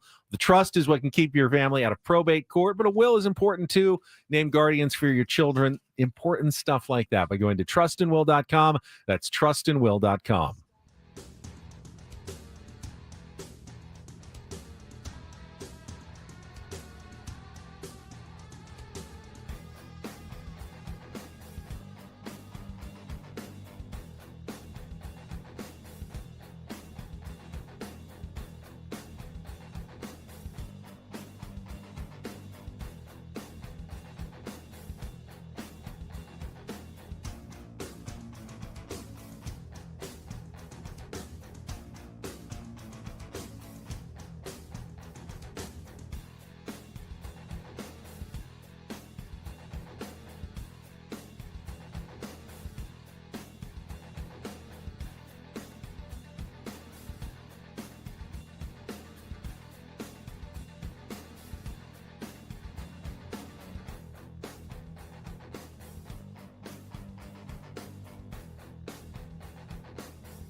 player, this is all yours. This room with this view. This speakeasy with this cocktail. Hey, could you make that too? The spa with this. Ah. And this pool on this roof. This is all for you. The all-new Hamul Casino Resort, now open.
Well, he got us again.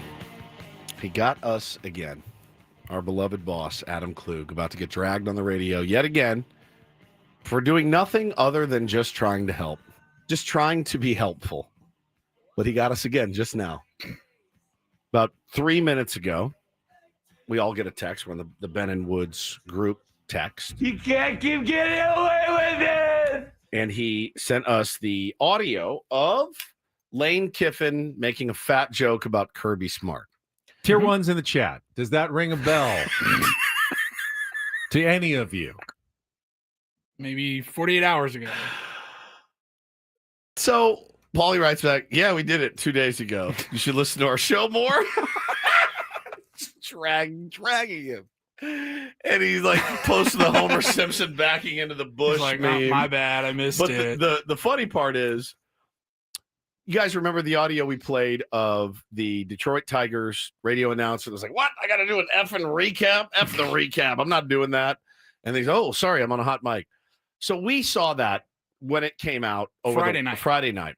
We sent it to each other like, hey, let's have this. Maybe Saturday morning. Yeah. Maybe wake up and you saw it and we're like, oh, man, we got to, hey, reminder, let's play this on Don't Do This. We sent it to you. I sent it to you guys on Friday night after it was over. Like, save this for Monday. And, like Sunday, he sends it to us in the group chat. And I'm like, God, do you really think we haven't seen? I see the end of the internet every single day. There's really not much you're going to send me that I haven't seen or happened upon. So I sent Ben and Paul this. I go, Adam's sending us stuff we've seen 9 hours before. Like, we've already sent it to each other 9 hours before. I said, we'll never get old. Super obvious stuff. It's never breaking news. Like, no, hey, this no. just came out in case you guys haven't It's seen 10 this. to 12 hours old. Or 2 to 4 days Or 2 old. to 4 days old. And he's just trying to help. I honestly, I can't beat Paul. Paul always sends me the first Yeah, tweet. it's hard to he's beat fast. Paul. Yeah. On the alerts and something big happens, I usually get it from Paul. Not that you're breaking the news, but you are sending me the passing tweet, or whoever just tweeted something big, like, oh, Paul just sent a text. This is probably important. Adam, it's usually something I already know about. Now, every once in a while, there's, what's the percentage? Like 1 in 10, 1 in 20? Percentage is what the Brewers are hitting in the postseason against the Dodgers, which is 101. One out of 10. 1 out of 10 you Adam's haven't defense, seen yet. Right. I'm sure he was very excited when I mentioned something positive about Kirby Smart in our last segment. And so he sent on. Probably got him very Guy's just fired trying to up. help, and he's just trying to help. Crushed. Tries to help every time. But to be fair, I mean, listen to our show.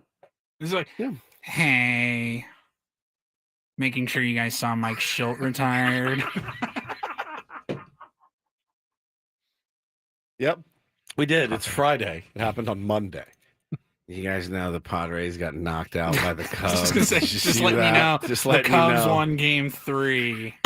If that helps. You guys know we slayed the dragon again. Yep, we got it. He's like, fine. I'm just not going to send you guys anything. Okay, all right. I love you, Adam. I love you, man. He's just rolling his eyes right now. He's like, I hate these guys. I hate See, them now, so if I much. was Adam, and this would actually be worse for us, if he sent it to everybody, like to Tony and Chris and Braden and Frank and Scraby and all of us at the same time, he could always go, well, I knew you guys knew it, but I just wanted to make sure the other guys saw it. No, he just sends it to us. But he can only send it to us. He does do that too. The all staff.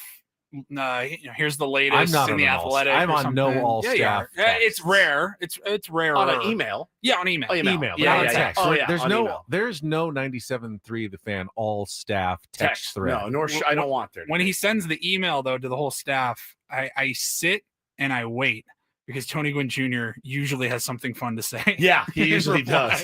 He'll hit reply all, and Yeah. he just does not care. Just drag it. Poor Adam. He's a sweet guy. Sweet Trying to kid. help. He's always just trying to help. This hour on 97.3 The Fan is brought to you by Staples. Your local Staples has hot deals and super low prices throughout the store on everything for your business. And right now at Staples, save up to $125 off your print order. Exclusions apply. Visit staples.com/print for details. Ends 11/1. Plus save even more with the Easy Rewards program at Staples. All right, doubleheader of baseball coming up later today. We'll take a quick look at it after our final check of traffic on 97.3 The Fan. From the 855 Get Ross Traffic Center, protecting San Diego after accidents or injury, here's Kelly Danick. Not too bad of a wrap up on our roads this morning, guys. Just a couple problems here. One of them is an accident involving several vehicles. Market Street off ramp, southbound 15, and there is a stalled vehicle northbound 5 Coastline near Delmar Heights Road in the center divide, partially in the HOV lane. So just take it extra carefully there. I'm Kelly Danick with Ben and Wood, San Diego's #1 sports station, 97.3 The Fan.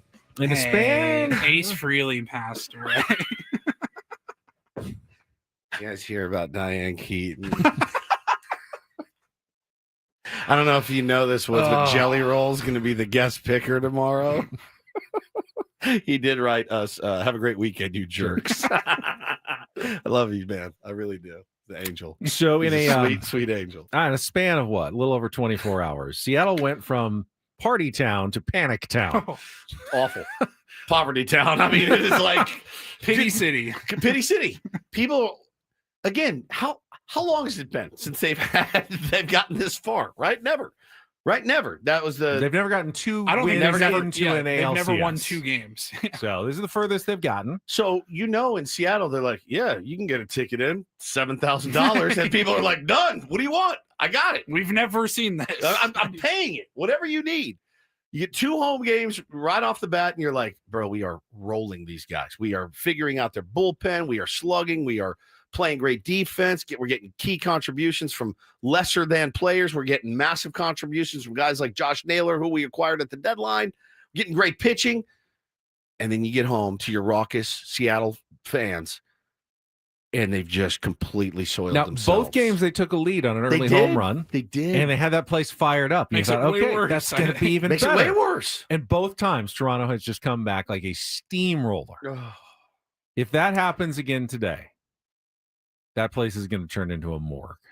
It was all you could tell, like when Toronto stormed back last night, it sounded like this. They'll be excited now. If they're winning, it's a good game. They can get those guys back into it, but they could lose everything tonight. If they're down, if they lose all 3 at home, and you got your fans thinking, we won't see them again. They're going to go to Toronto. They're going to lose. It's going to be such a bitter disappointment to get this close, to think you had it, and then to watch it all slip away. I know It's painful to think about. I don't know what the big sample size numbers are, over the last decade or the last 20 years even, Ben, but the home field advantage this year doesn't matter. Literally doesn't matter. It just hasn't really mattered. Doesn't matter at all. What was it in the game, the decisive game? So like the game 3, Padres Cubs, game 5, Seattle Detroit. Literally over the last, there's been like 180 of them, or 170. It's like 85 and 85. Home and road. Doesn't matter. Doesn't matter. Baseball. Doesn't matter. Baseball. Playoff baseball. Playoff baseball. Just doesn't matter. Doesn't matter. Crazy. Especially in a decisive game. Now it's 2-2. No one can be eliminated today. Kevin Gossman, though, on the mound for Toronto. I mean, he's filthy. Bryce Miller was stepped to the occasion in game 1. Yep. Can he do it again? That's a 3:08 first pitch on FS1. Okay, Meanwhile, that's 3:08. second game, 5:38 on TBS. Game 4 It's the Dodgers and the Brewers. The Dodgers going for the sweep. They'll have Shohei Ohtani on the mound once again against Andy Ashby. Aaron, but yeah, Aaron Ashby. I mean, I said Andy because Bob Nightingale said Andy yesterday. Undecided again. Milwaukee had a good pitching staff, yet where are they? They can't name a pitcher for any single game in the playoffs, except apparently. for Aaron Ashby and Jacob Mizorowski. That's it. I saw the funniest tweet last night. Baseball media, you can't just throw Aaron Ashby every game. Pat Murphy, Ashby opener. Baseball media, well, Ashby's probably spent for tomorrow now. Pat Murphy, Ashby opener. Baseball media begging, please no more. Pat Murphy, Ashby opener. Now they did McGill. Trevor McGill. One of the games as their opener. They might go back to him as an opener today. Watching Mizorowski come in and just slam the door shut though in that first inning. Yeah, but you're thinking maybe just start with your better pitcher. Yeah, or you're thinking too far outside the box. So it was supposed to be maybe Quintana, right? And then so he's a left-handed pitcher. You went with Ashby because he's got more velo and stuff. But if you're the guy that's been starting for you all year and pitched really well for you. He has a routine. Throw him out there. What do you have to lose? You're already down 2-0. You're gonna get cute and throw this opener out there, and he, next thing you know, it's triple, double, down 1-0. And it's like, well, Jose Quintana could have done that. I understand matchups and I understand the philosophy but they've behind seen the opener. This guy so many times now. It's almost like I also think Mizorowski. He's so much higher quality pitcher than elite. Ashby. It's not like they're comparable and you're like, we're just favoring the matchups. Like, bro, he's an elite arm. Maybe just go with him to start. Just throw him out there.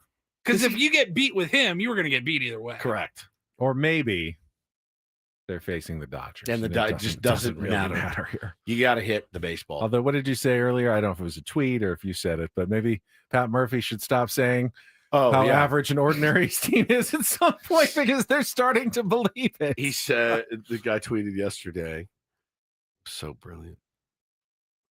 Brewers look like they've just given up. Probably because their manager keeps talking about how they all effing suck and are broke compared to the Dodgers. That is such a backfire by We Pat are such Murphy. huge underdogs. We actually have no chance at all to win this series. They don't even know these idiots' names. He forgot to do the second part, which is then go to the locker room and go, I know that's what I said, but we are going to beat these guys. No, he just left it at, we have no chance to beat these guys. That was his motivational speech to the one that I Brewers. saw that got me was, guys, gather around. I got a letter from, who was it? It was Diane Keaton. And a few more I pancakes got one in for my tonight. pocket. All right, guys. Hey, it's your old pal, Pat Murphy. I don't know if you guys know this. Ace Frehley was a huge Brewers fan, and I actually had the chance to get a letter from him in the last week, surprisingly enough. And he said he can see you guys pulling a Red Sox and coming all the way back. And I believe in you very much, and so did Ace. I mean, he's out of bits, man. It does feel like game one, he got there and he goes, it's incredible you guys have made it this far, but we are done. We're now. dead. We're done. We're dead. done. We are dead. We don't stand a chance. I mean, it was a calculated move by him, and it completely backfired. This is why, by the way, when we said if the Padres can get past the Cubs, I think they can get past the Brewers. Yeah, fair enough. Fair enough. Now, would they have fared any better against the Dodgers? Probably I don't know. not. That would have Probably been not. worse. I'm actually glad The it way went they're out like pitching it right did. now, Yeah. I can't see Who's hitting him? You see the Any Brewers. of those guys. The Brewers have hit like, I don't know, 90 ground balls in this series. Padres would have done the same thing. Yep. You know their offense. It would have been ground ball, ground ball, ground ball. It would be like, oh, man. 101 they're hitting. 101. Fewest hits in NLCS since 1906. Tied with the 1906 Cubs with 9 hits. That ain't going to cut it. And you got Shohei today. And so it's just like, guys, thanks for a great season. 96 wins. A lot of fun this summer. You guys were pretty elite, played way above your heads, but it is just a bloodbath. A bloodbath. I've really felt like the Dodgers were kind of toying with them too. Like, I don't feel like the Dodgers fully, because they've made a couple of mistakes, but I feel like they're just toying with them. Like, hey, should we let him get a run? Just let him get a run. Let's see what happens. I'm literally like, let's let him. Yeah, the bottom of the first one, they tied it up. It's like let them score a little bit. Let's see what I happens. want these people to feel like they got their money's worth. I may not even watch tonight. You guys That's want how boring. to see what it feels like to win a tight game? Yeah. You guys want to blow it out, or you want to do a tight game? I may not even watch. It's just been boring. Watching the Brewers play is like watching a glass of milk. I won't watch. So tonight. boring. I'm not gonna. I'm really interested in the 3:00 game, but that game, I'm not going to watch those guys celebrate again. I can't. I'm I don't lying. have the I'll be stomach for it. watching. You I will. can't stay away. I'm sorry. Just terrible. That is all the time we have for this week. Felt like a very long week, but It was. we've made it We to the made it. finish line. Thanks, Tier 1s. We love you. We will be back on Monday morning. We'll know who SDFC's playoff opponent is. We may have a World Series matchup for you. And, oh, man, I hope there's not any more breaking Padres news because Same. we could use a day off or two from all of that. For executive producer Paul Reindl and for Stephen Woods, I'm Ben Higgins. Have a great Friday. Rest of your Friday and all weekend from San Diego's #1 sports station, 97.3 The Fan. So long, everybody.